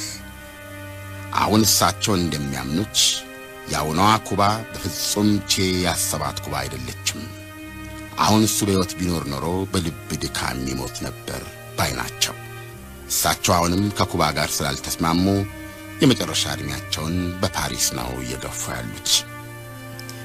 ቼ ይላሉ የዛየሩን ትዝታ ሲያወሩ ከደብዳቤው መነበብ በኋላ ቼ ከጓደኞቹ ጋር ማውራት አቆመ። ፍጹም ተከዘ። በአንድ ዛፍ ቅርንጫፍ ላይ ተንፈራጦ ተቀምጦ ለብዙ ሰዓታት በጣም ይቆዝማል። በጥቅምት አጋማሽ ላይ የካሳ ቡቡ ጦርና የሲአይኤ ቅጥረኞች በጋራ ጥቃት የነቼን ካምፕ አሸንፈው ተቆጣጠሩት። ቼ ከሞት ያመለጠው ለጥቂት ነው፣ እሳቸውን ጨምሮ። አማራጫቸው የነበረው በዛየር ታንዛኒያ ኤምባሲ ውስጥ ገብቶ አድኑን ማለት ነበረ። የታንዛኒያ ኤምባሲ ሰዎችም በሚስጥር ወደ ቀድሞዋ ቼኮስሎቫኪያ ፕራግ አሻገሩት ከነጓዶቹ። ባልተሳካው የዛየር ተልእኮ ያዘኑት ካስትሮም እርግፍ አድርገው ተወውና የትጥቅ ትግሉን እንዳለ ተወውና ልጆችን ይዘና ወደ ቤትህ ብለው ተማጽነውት ነበረ። ከኮንጎማ በቀሌት አላፈገፍግም ብሎ እምቢ አላቸው እንጂ። የስንብት ደብዳቤው የተነበበውም ከዚህ የካስትሮ ልመና በኋላ ነበረ። ፕራግ መሸሸጊያ ቤት ውስጥ እንዳለም ካስትሮ መልእክተኞቻቸውን ልከው በሚስጥር ኩባ ሀገር ናት፣ ወደ አቀናው የኩባ አብዮት እባክህ ተመለስ ሲሉ ተማጸኑት። አንድ ጊዜ ኩባን በፍቃዱ መለየቴ ለዓለም ከተሰማ በኋላማ በሞት አላደርገውም። አስፈላጊ ከሆነ ሌላ አብዮት እየመራው መሞቱን መርጣለሁ ብሎ ላከባቸው። ካስትሮ ምርጫ አልነበራቸው። ከቦሊቪያ ኮሚኒስት ፓርቲ መሪዎች ጋር ተመካክረው ቦታ አገኙለት። ቼም ጺሙንና ሪዙን እንዳለ ነቃቅሎ ራሱን ለውጦ የ50 ዓመት ተዘዋዋሪ ወይም ተጓዥ ሴልስማን የሚል አዲስ ማንነት ይዞ የቦሊቪያ ዋና ከተማ ላፓዝ ገባ። ይሁንና ዛም አልተስማማም ነበር። የኮሚኒስት ፓርቲው ሰዎች አቀባበል ቢያደርጉለትም በድብቅ ነው። ከካስትሮ የተረዱትና ቼ የሚፈልገው አንድ አልሆነላቸው። እንደ ቦሊቪያ ኮሚኒስቶች አረዳድ ቼ ቦሊቪያ በድብቅ እየኖረ ወደ ሌሎች የላቲን አሜሪካ ሀገሮች አብዮት ያራባል እንጂ ራሷ ቦሊቪያን የአብዮታዊ ትጥቅ ትግል ሜዳ ያደርጋታል የሚል አልነበረም። በሌላ አነጋገር ተሸሽጎ የሚኖርበት ቦታና አጋጣሚን የሰጡት። ቼ ይህን ሐሳብ ለውጦ እዚህ ትጥቅ ትግል መጀመር አለበት የሚል አቋም የያዘው ቦሊቪያ ከገባ በኋላ ነበረ። ይህ ከሆነ ደግሞ አሉ የቦሊቪያ ኮሚኒስቶች የትጥቅ ትግሉን የምንመራውና የምናዘው እኛ መሆን አለብን አሉ። ቼ አልተስማማም። መሪነቱማ ከእጅ አይወጣም አላቸው። የቦሊቪያ ኮሚኒስቶችም ሥራ ያውጣህ ብለው ለጣፈንታ ተውች። በፈረንጅ 1966 ኖቨምበር ቦሊቪያ ርዕሰ ከተማ ላፓዝ ተጓዥ የሽያጭ ሰራተኛ መስሎ የገባው ቼ ጎቬራ ማርች 1967 24 ተከትሎ የመጡ ጓዶቹን ይዞ ቻኮ ወደ ተባለ ምድረ በዳ ጫካ ተንቀሳቀሰ። ቻኮ ደን ለበስ ተራራ መሬት፣ አትክልት አይበቅልበት፣ እንስሳ የለበት፣ ገበሬዎች አያርሱበት።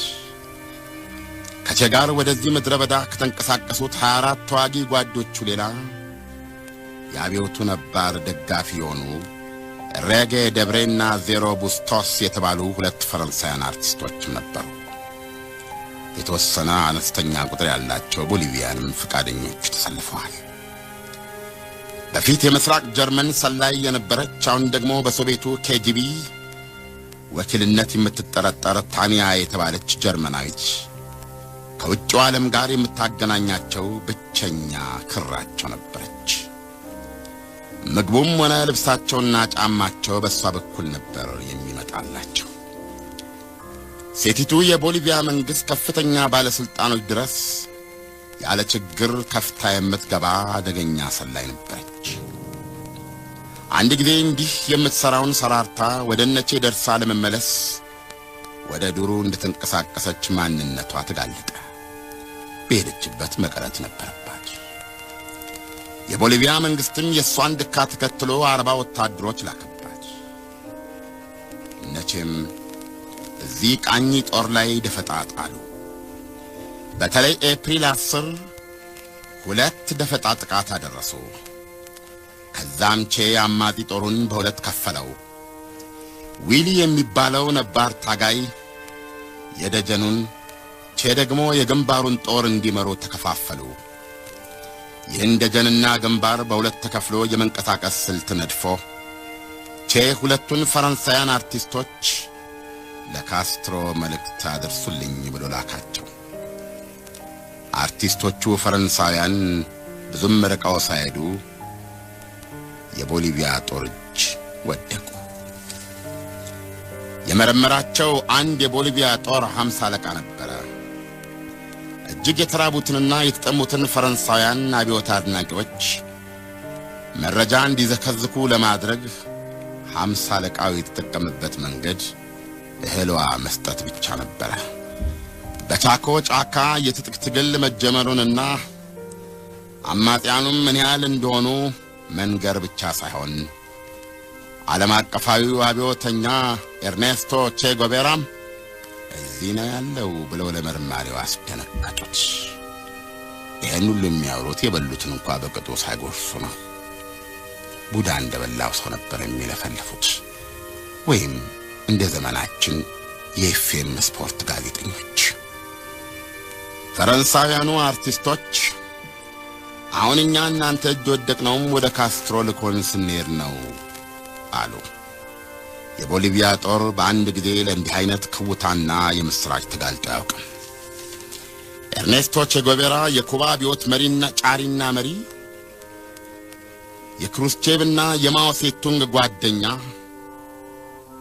አሜሪካ በእግር በፈረስ ፈልጋ ያጣችው ዓለም አቀፍ አብዮተኛ፣ አሁን የሰው እግር ባልሄደበት ጅብ ቀበሮ ባልዋለበት የአራሽ ገበሬ ዋሽንት በማይሰማበት ቻኮ የተባለ ምድረ በዳ ውስጥ ከ30 ብዛም ከማይበልጡ ሰዎች ጋር አለ አሏቸው። ወጥመድ ውስጥ ወደቀ አንበሳ። አድማጮች፣ ይበልጥ እንዲገባችሁ በሌላ ምሳሌ ነው።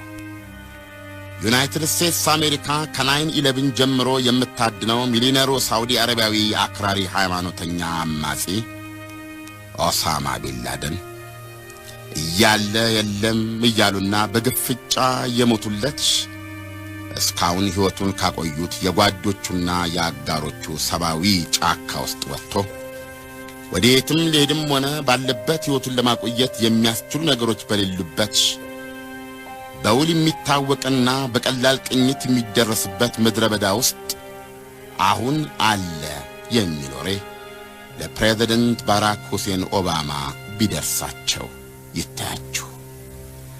ጆርጅ ቡሽ ራሱን ወይም ሬሳውን አምጡልኝ ብለው ካወጁ ድፍን 10 ዓመት ባለፈው መስከረም 1 2003 ሆነ። እስካሁንም ቢንላደን የበላ ጅብ አልጮኸም የአፍጋኒስታኑን ጦርነት የተንገታገተ ነው።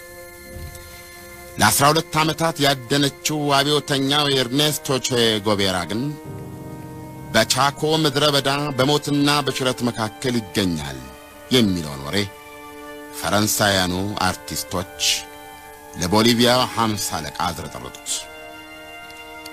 የ50 አለቃው ምርመራ ውጤት ለታላቁ አሜሪካ ቤተ መንግሥት በአስቸኳይና በፍጥነት ደረሰ።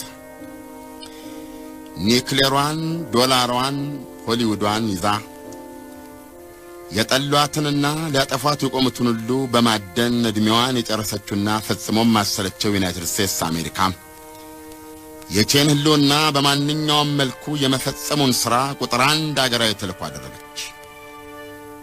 በኬኔዲ ጊዜ የተቋቋመውና ቼና ካስትሮን ታሳቢ ያደረገው ባለአረንጓዴ ብረት ቆብ ጸረ ሽምቅ ውጊያ ብርጌዷ 800 ሰራዊቷን በሄርኩለስ ሆድ ውስጥ አጭቃ ወደ ቦሊቪያ ቀጥታ በረረች።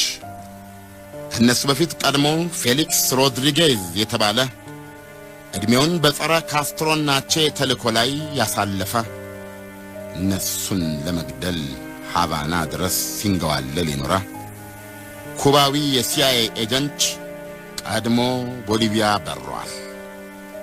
800 የአሜሪካ ጦር ቼን ለመያዝ ወይም ለመግደል የቋመጠ የቦሊቪያን ወታደሮችን በመትረየስ በእጅ ቦምብና በሮኬት እውነተኛ ጥይት እያስተኮሱ በጸረ ሽምቅ ውጊያ ሰለጠናቸው። ከተኩሱ ጋር ቼ ማለት ሰይጣን ቀንዳም ዳቢሎስ መሆኑን በማስተማር በማስረጽ ድብን አድርገው እንዲጠሉት አደረጓቸው። እነሱ ናቸው የኋላ ኋላ እንዲይዙት ታቀደው። የሀገሪቱ ፕሬዝደንትም የቦሊቪያን ጦር ከመንቀሳቀሱ ባሻገር በመገናኛ ብዙሃናቸው አማካኝነት ጸረ ቼ ጉቬራ ቀስቀሳ አፋፋመው። በምድርና በረሃብ ቆላ ውስጥ የሚገኘው ቼ ጉቬራ የግንባር ጦሩን ይዞ ከተለየና ከደጀኑ ጦር ጋር ከተገናኘና ከተያየ ድፍን 4 ወር አልፎታል። ታንያን ጨምሮ ቁስለኞች የሚበዙበት የኋላው ደጀን መጀመሪያ ላይ ከቆረቆራት ካምፕ አልተነቃነቀም። ቼ ያለበት ሁኔታ ፍጹም ተስፋ አስቆራጭነት ገብቶት ካሁን በኋላ ያለው ድል ወደ አንድስ ተራሮች በማክፈግፈግ ራሱንና ጓዶቹን ማዳን ብቻ እንደሆነ ወስኗል በልቡ። ይሁንና ይህንን የሚያደርገው የደጀኑ ጦር መጥቶ ከተቀላቀለው በኋላ ብቻ እንዲሆን ወስኗል። እነሱን ጥሎ ራሱን ለማዳን አልፈለገም። ስለዚህ ለደጀኑ ጦር መልእክት ላከ። ቼ ወዳለበት እንዲመጡና ተቀላቅለው ሕይወታቸውን እንዲያተርፉ። በዚህም መሠረት ቁስለኞቹ የበዙበት የደጀኑ ቡድን እግሩን እየጎተተ ያዘግናል። ወደ ቼ ለመድረስ ወንዝ መሻገርና ወንዙንም የሚሻገርበት ትክክለኛ ቦታን ማወቅ ነበረበትና ኦገስት 31 1967 የወንዙን ቦታ መሻገሪያ ቦታን በአጋጣሚ ያገኙትን አንድ አልፎ ያጅ ገበሬ ጠየቁት። ነገራቸው። ትንሽ እግሩ እንዳለፈ የአልፎ ያጅ ገበሬ በአሜሪካ ልዩ ጸረ ሽምቅ ውጊያ የሰለጠነው የቦሊቪያ ጦር ሰራዊት ሬንጀርስ የሚባሉት አሳዳጅ ቡድን ዘንድ ሲደርስ ማንነታቸውን ዝርዝር አድርጎ ነገራቸው። ወንዙን የት ቦታ ላይ ሊሻገሩ እንዳቀሉና ምን ያህል እንደሆኑ በመንገር አማጽያኑን ከዳቸው። እንደ ልቡ እየበላና እየጠጣ በሚገባ ታጥቆ የሚጠብቃቸው የቦሊቪያ መቺ ቡድን ወንዙ አፋፍ ላይ ቀድሞ ጠበቃቸው። መጡ፣ ረፈረፏቸው። 1-2 አትርፈው በሕይወት ከያዟቸው በስተቀር በማህፀን ካንሰር ተሰቃይ የነበረችዋ የኬጂቢ ኤጀንት ጀርመናዊቷ ታንያ የአማጺው ቡድን አቢይ አልባሽ ገላዋ በጥይት ተበሳሳ። ከሌሎች 2 አማጺያን ጋር ዋው ውስጥ ወደቀች። ሬሳዋን ወንዝ ወሰደው። ቼ ቻኮ ምድረ በዳ ከገባ 10 ወር ሆኖታል። በሴፕቴምበር 1967 ዕድሜውም 39። ከሰውነቱ ክብደት ግማሹን አጥቷል። ጸጉሩና ሪዙ ላይ ጭቃ ተጠቅልሎ ቡኒ ጨሌ ይመስላል። የተወሰኑት በቁማቸው ይባትታሉ፣ ረሃብ ክፉ ነው። አይናቸውን ያወራቸው ነበር። በቆማቸው በጠኔ ማለቃቸው ነበር። ቼ ከመካከላቸው ቤኒኖ የተባለውን አማጺ የተወሰነ ሰው ያዝና እህሏ ፈልጉ ብሎ ላከው። ሰው ያለበት ስፍራ ላኤጌራ ትባላለች፣ ቀርብ ያለች ለማለት ነው። ከጫካው ከ17 እስከ 20 የሚገመቱ ሰዎች ይዞ ተንቀሳቀሰ። ወጥመድ ውስጥ ነበር የገባው። ቀጥታ በረሃብ በቁስለት እየተንጠራወዙ ሲሄዱ ሳለ በዕለተ ኦክቶበር 8 1967 አንድ የአካባቢው ገበሬ ያያቸው። ቀጥታ ለመንግሥት ጦር አሳበቀባቸው። ሁለተኛው የቦሊቪያ ሬንጀርስ ወታደሮች ቡድን ደረሱ። የገደሉትን ገድለው የማረኩትን ማረኩ። ቤኒኖና ጥቂቶች ብቻ አመለጡ። ወደ 650 የሚደርስ ሬንጀር ጦር በአካባቢው ተርመሰመሰ። አማጺያኑ እያለቁ ነው። አንዳንድ እያሉ ፈጇቸው። መቼም አምላክ የላቸው እንዲሉ ዊሊ የሚባለው አማጺ ቼን እንደምንም ረድቶ ሊያተርፍ ሞከረ። በጥይት ጨረፍታ የቆሰለውን ቼን እጁ ላይ ነው ደግፎ ወንዙን ይዞ ሊያሻግረውና መደበቂያ ሊፈልግለት ነበረ። ዊሊ ስለ ቼን እንጂ ለራስ ሕይወት ደንታ አልነበረውም። ነገር ግን ከወንዙ አፋፍ ላይ ራሱን ደብቆ ይጠብቃቸው ወደ ነበረው የሬንጀርስ እጅ ውስጥ ነበረ የሚሄዱት። ብዙም መሄድ አልቻሉም። ቼን ጠመንጃውን ያስጣለ የእጅ መቁሰል ቢደርስበትም ጥሏቸው ሊሄድ ያልደፈራቸው 6 እንቁላሎችና አነስተኛ መጥበሻ በእጆቹ አጥብቆ ይዟል። በሕይወት ካለ የነገራቱ ናት። እንዳትነቃነቁ የሬንጀርሶች ድምፅ ነበረ። ቼና ዊሊ አልሞቱም ይባል እንጂ አሉ ለማለት አያስደፍርም። ታክተዋል። ማን አንተ? ከተደገና አፈሙዝ ጀርባ ጥያቄ። ለማራኪዎቹ ጆሮ የማይታመንና የሚያስደነግጥ ምላሽ። እኔ ቼ ነኝ። ዩናይትድ ስቴትስ አሜሪካ ያሰለጠነቻቸው የቦሊቪያ ሬንጀርስ ዓለም አቀፉን አብዮተኛ ኤርኔስቶ ቼ ጎቬራን ማረኩት። ኦክቶበር 8 1967 ሁሉም ነገር አበቃ። አብዛኛው ጓዶቹ ያለቁበትና ጥቂቶች የተማረኩበት ኤርኔስቶ ቼ ጎቬራ ቻኮ ምድረ በዳ ወደምትቀርበው ላኤጌራ መንደር ተወሰደ። የአንድ በጭቃና በጭድ የተሰራች ወይም በሲሚንቶ የተገረፈች ትምህርት ቤት አጥር ግቢ አንዲት ቀዝቃዛ ክፍል ውስጥ አስረው አስቀመጡት። በአፈሙዝ የማረኩት ወታደሮች አዛዥ አንድ የቦሊቪያ ሻምበል ስሜታቸውን የነካው የህልውናው ብቸኛነትና ከእጁ ያለቀቃች 6 እንቁላልና መጥበሻዋ ነበረች። ለምን ራስን ለማትረፍ አልሞከርክም አለች። ለምን ራስን ለማትረፍ ጥለህ ለመሄድ አልፈለግክም አለች ደግሞ። ወዴት እሄዳለሁ አላቸው። ረሃብ፣ ርዛትና ቁስለኛነት ባደከሙት ድምፅ። እንደ ሻምበሉ መደምደሚያ ቼ ጎቬራ ለካስ ሜዳም አልነበረው። የሁሉ ነገር ምክንያት ይሄ ነው ብሎ ደመደሙ። ቫግራንዴ በምትባለው የአቅራቢያ ከተማ የሲአይኤው ኤጀንት ፌሊክስ ሮድሪጌዝ እና የቦሊቪያ ኮሎኔል እንደዚሁም ጥቂት ወታደራዊ አዛዦች በምስራቹ ሐሴት አደረጉ። ስካች ዊስኪ ከፍተው ኦን ዘ ሮክ እያሉ ቺርስ ተባባሉ። በበነጋታው በሄሊኮፕተር ላኤጌራ መጡ። ትምህርት ቤቷ በድል አድራጊው ሬንጀርስ ጦር ትወጥራለች። ቼና ዊሊ በግድግዳ የተለዩ 2 ክፍሎች ውስጥ ተትተዋል። ራብና ጥማታቸውን አርክተው እንዲሞቱ ያህል እንኳ የሚራራላቸው አልነበረም። የቦሊቪያ መንግስት የሬዲዮ ፕሮፓጋንዳ ጦፏል።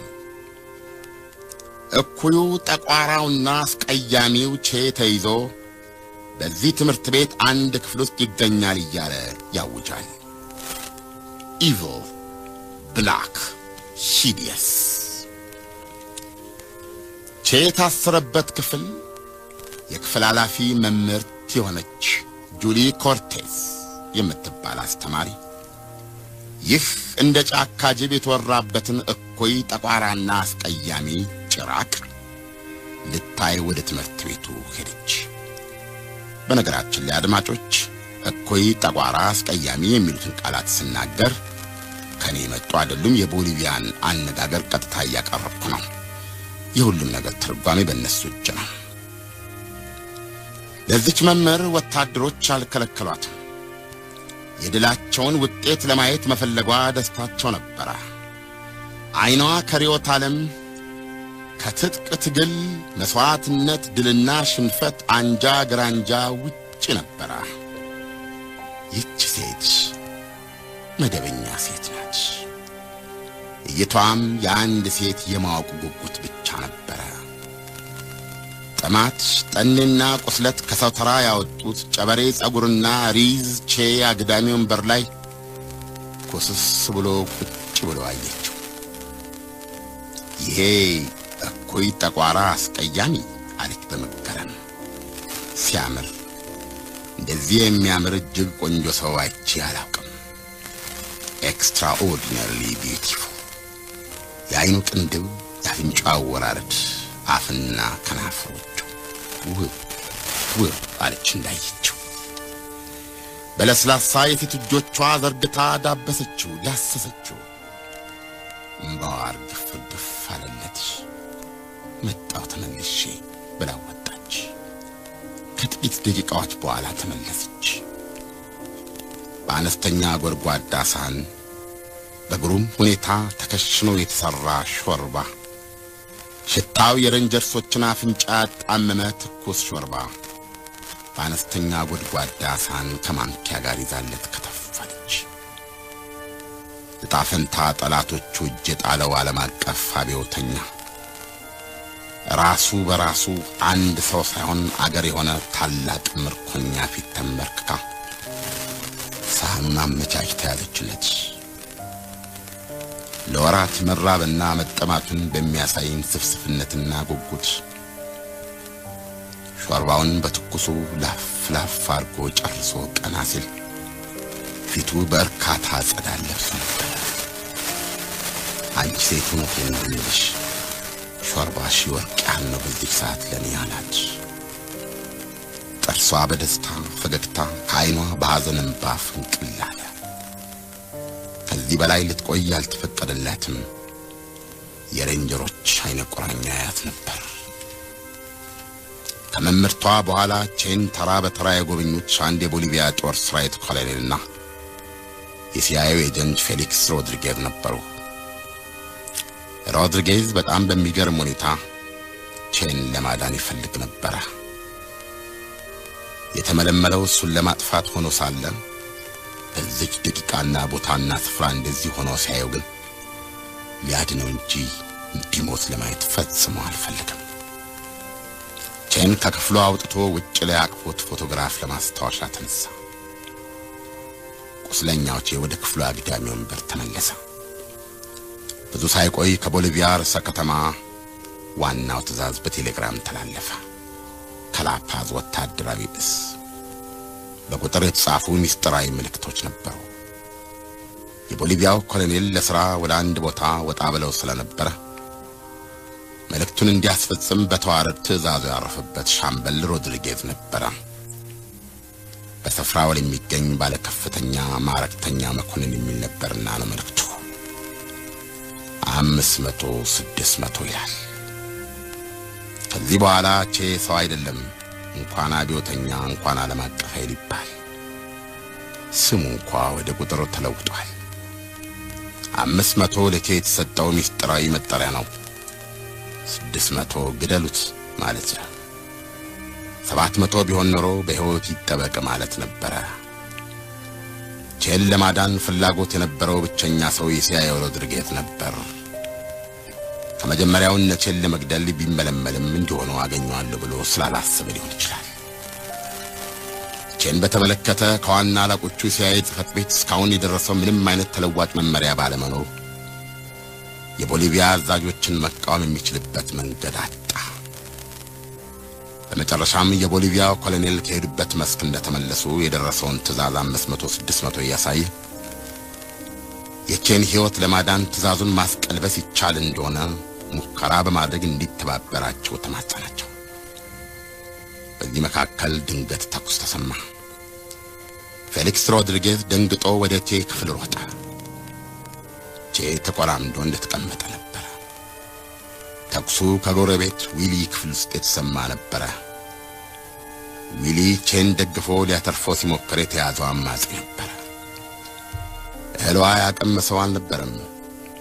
የራራለትም ያወራውም አልነበረም። እንደራበውና እንደጠማው በጥይት ነዳለውታል።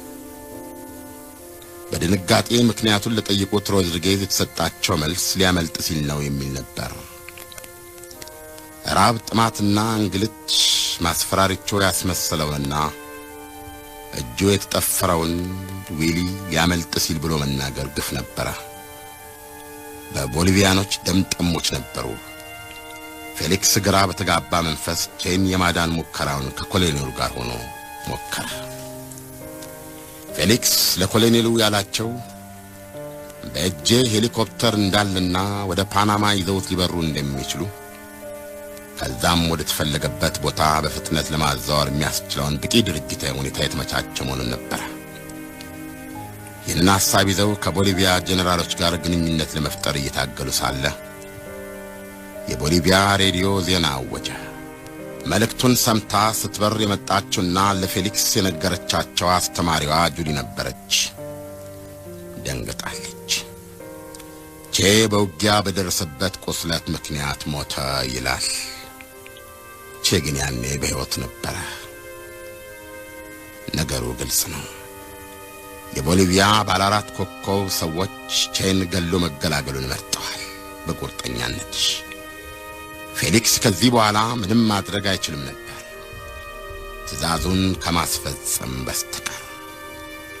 500-600ን ተግባራዊ ሊያደርግ ወደ ቼ ክፍል ገባ። ቼ ቁጭ እንዳለ ነበር። ኮማንዳንት አለው ፌሊክስ በሐዘን በቀረዘዘ እይታ ቼን። ኮማንዳንት አዝናለሁ፣ ላድን አልቻልኩም፣ ሞት ፈርደውብሃል አለው። ቼ አመዱ ቡና አለ። ነጭ ወረቀት መሰለ። ተፈናጥሮ ቆመ። እርምጃውም ወዲያው እዛው በፌሊክስ የሚፈጸምበት መስሎት ነበር። ወዲያው ግን ቼ ራሱን መልሶ ተቆጣጠረ። ለመረጋጋትም ቻለ። መጀመሪያም በሕይወት መያዝ አልነበረብኝም አለ። ፌሊክስም ይህን ሊነግረውና ሊሰናበተው እንደመጣ ነግሮ ታቀፈው። ጠላትም ቢሆን ክብር የሚገባው ጠላት እንደሆነ ነገረው። ኮማንዳንት ለቤተሰቦቼ የማደርስልህ የመጨረሻ መልእክት ይኖርሃል አለው። ቼም ለ4 ልጆቹ እናት ሄልዳ ዳግም ለማግባትና በሕይወትሽ ደስተኛ ለመሆን ሞክሪልኝ በልልኝ አለ። በቃ ሮድሪጌዝ ወጣ።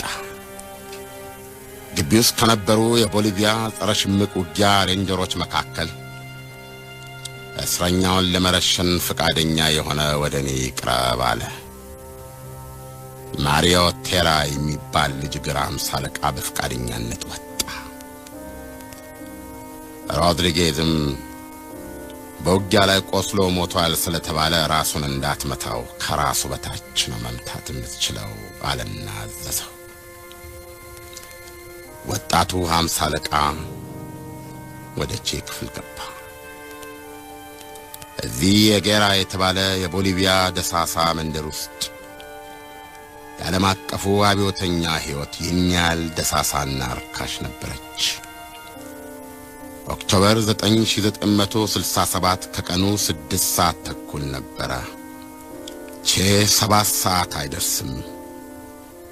ቴራና ቼ ገዳይና ተገዳይ ተፋጠጡ። ቼ ከገዳዩ ጋር መፋጠጡን አወቀው። እድሜው በዚች ቦታና ሰዓት 39 ላይ ለዘላለሙ እንደሚገታ አወቀው። ጥቂት ሴኮንዶች ያመት ያህል ይረዝማሉ በእንዲህ አይነት ሁኔታ ውስጥ። ተኩስ አንተ ፈሪ፣ ሰው እኮ ነው የምትገድለው አለው ቼ በቁጣ። 50 አለቃው አላቅማማም። ተኩስ ከፈተ። አንዷ ጥይት የቼን እጅ መታችው። ቼ በስቃዩ ማልቀስ አልፈለገም። ሰው ነውና እንደማናችንም የነፍሱን እሪታ መጮህ ነበረበት። ህመሙና ስቃዩን በጩኸት ማቅለል ነበረበት። ቼ ግን ይህን እንዲሆን አልፈለገም። ስለዚህም የገዛ አፉን ለመዝጋት ሲል በጥይት የተመታ እጁን በጥርሶቹ ስርጉድ እስኪል ድረስ ነክሶ ያዘው በልህ። ለ50 አለቃ ቴራ ግን ሁሉም ነገር ታሪክ ነበረ። እንደ ዛሬ ልሽጣው ካለም ሚሊዮነር የሚያደርገው የታሪክ አጋጣሚ ነበረ። ለነገሩ ሰው ከንቱ ነው። እሱም ቼን ገድያለሁ ብሎ ሐውልት ዞር ሊያጽፍ ይችላል። ታሪክ እንደ ተርጓሚው ነው። ስለዚህም በስቃይ ከተቆራመተው ዓለም አቀፋዊ ጀግና ለጣፈንታ የተጣለ ሰው በጥይት በረሃብ በርዛትና በእንግልት የተጎሳቆለ ሰባዊ ፍጡር በላይ እንደ አይፌል ታወር ቆሞ 50 አለቃው በመገረም አየው። ከዛም ለሁለተኛ ጊዜ ቃታውን ተጫነ። 9 ጥይቶች አርከፈከፈበት። ሕይወቱን የቀማችው ጥይት ደረቱን ሰንጥቃ ልቡን ቀደደችው። ቼ ወደ አፉ በገነፈለ የገዛ ደሙ ተጥለቅልቆ ታፍኖና ትን ብሎት ሞተ። ዕለታት አንድ ቀን ተረተረች። ጁን 14 1928 አርጀንቲና ሮዛሪዮ የተባለች ከተማ ውስጥ ኤርኔስቶ ጎቤራ የተባለ ልጅ ኤርኔስቶ ጎቤራ ሊንች ከተባለ ሲቪል ኢንጂነር አባቱና ሴሊያ ዴላ ሴርና ከተባሉ እናቱ ተወለደ። ይህ ከአባቱ አየርላንዳዊ በእናቱ ስፔናዊ ዝርያ ያለው ሕፃን ገና በ2 ዓመቱ የመጀመሪያ የአስም በሽታ ጥቃት ደረሰበት። ፍናርጎ የሚተናንቅና እንደ ድመት ኩርኩር አጠገቡ ለቆሙ ሰው ጭምር የሚሰማ ሲር ስርታው ከአርጀንቲና ስኩል ኦፍ ሜዲሲን እስከ ሴራ ማስትራ ኮረብታዎችና የላቲን አሜሪካ ደኖች ድረስ አልተለዩትም ነበር። በዚች ቦሊቪያ የመጨረሻ ክፍል ውስጥም እንደዚሁ ሲር ይልበት ነበር ደረቱ። ምስኪን እናቱ ይህንን የአስም በሽተኛ ይዛ ተብከነከነች። አልጋ ላይ ስማማው ነበረ። እፎይታ የሚያገኘው የአባቱ ጉልበት ላይ ሲተኛ ነበረ በሕፃንነቱ። ዛሬ ሁለቱም የሉም ደግነቱ። እሱ በዛይር ጫካ በዛፍ ቅርንጫፍ ላይ ተንፈራጦ በተሰበረ ልብ የእናቱን ሞቷን ሰምቷል። የቤተሰቡ የብሔር ልጅና ከመካከል የአስም በሽታ የለየው ቼ ኤርኔስቶ ጎቤራ ከሁሉም የተለየ የሐሳብ ስደተኛ ብቸኛ ሆነ። ከተወለደበት ጁን 14 1928 39 ዓመት በኋላ በቦሊቪያ የጌራ አንድ ትምህርት ቤት ክፍል ውስጥ በጠላቶቹ ተከቦ ብቻውን በገዛ ደሙ ታፍኖ ሕይወቱ አለፈ። እንደማንኛውም ሰው ማለት የሚቻለው እናቱ እንኳን ሞቱን አልሰማች። እናቱ እንኳን ቀድመው ሞተች። ዓለም ወረተኛ ናት። ዓለም ከዳተኛም ናት። ኤርኔስቶ ቼ ጎቤራ በ39 ዓመቱ ከዚህ ዓለም በሞት ተለየ።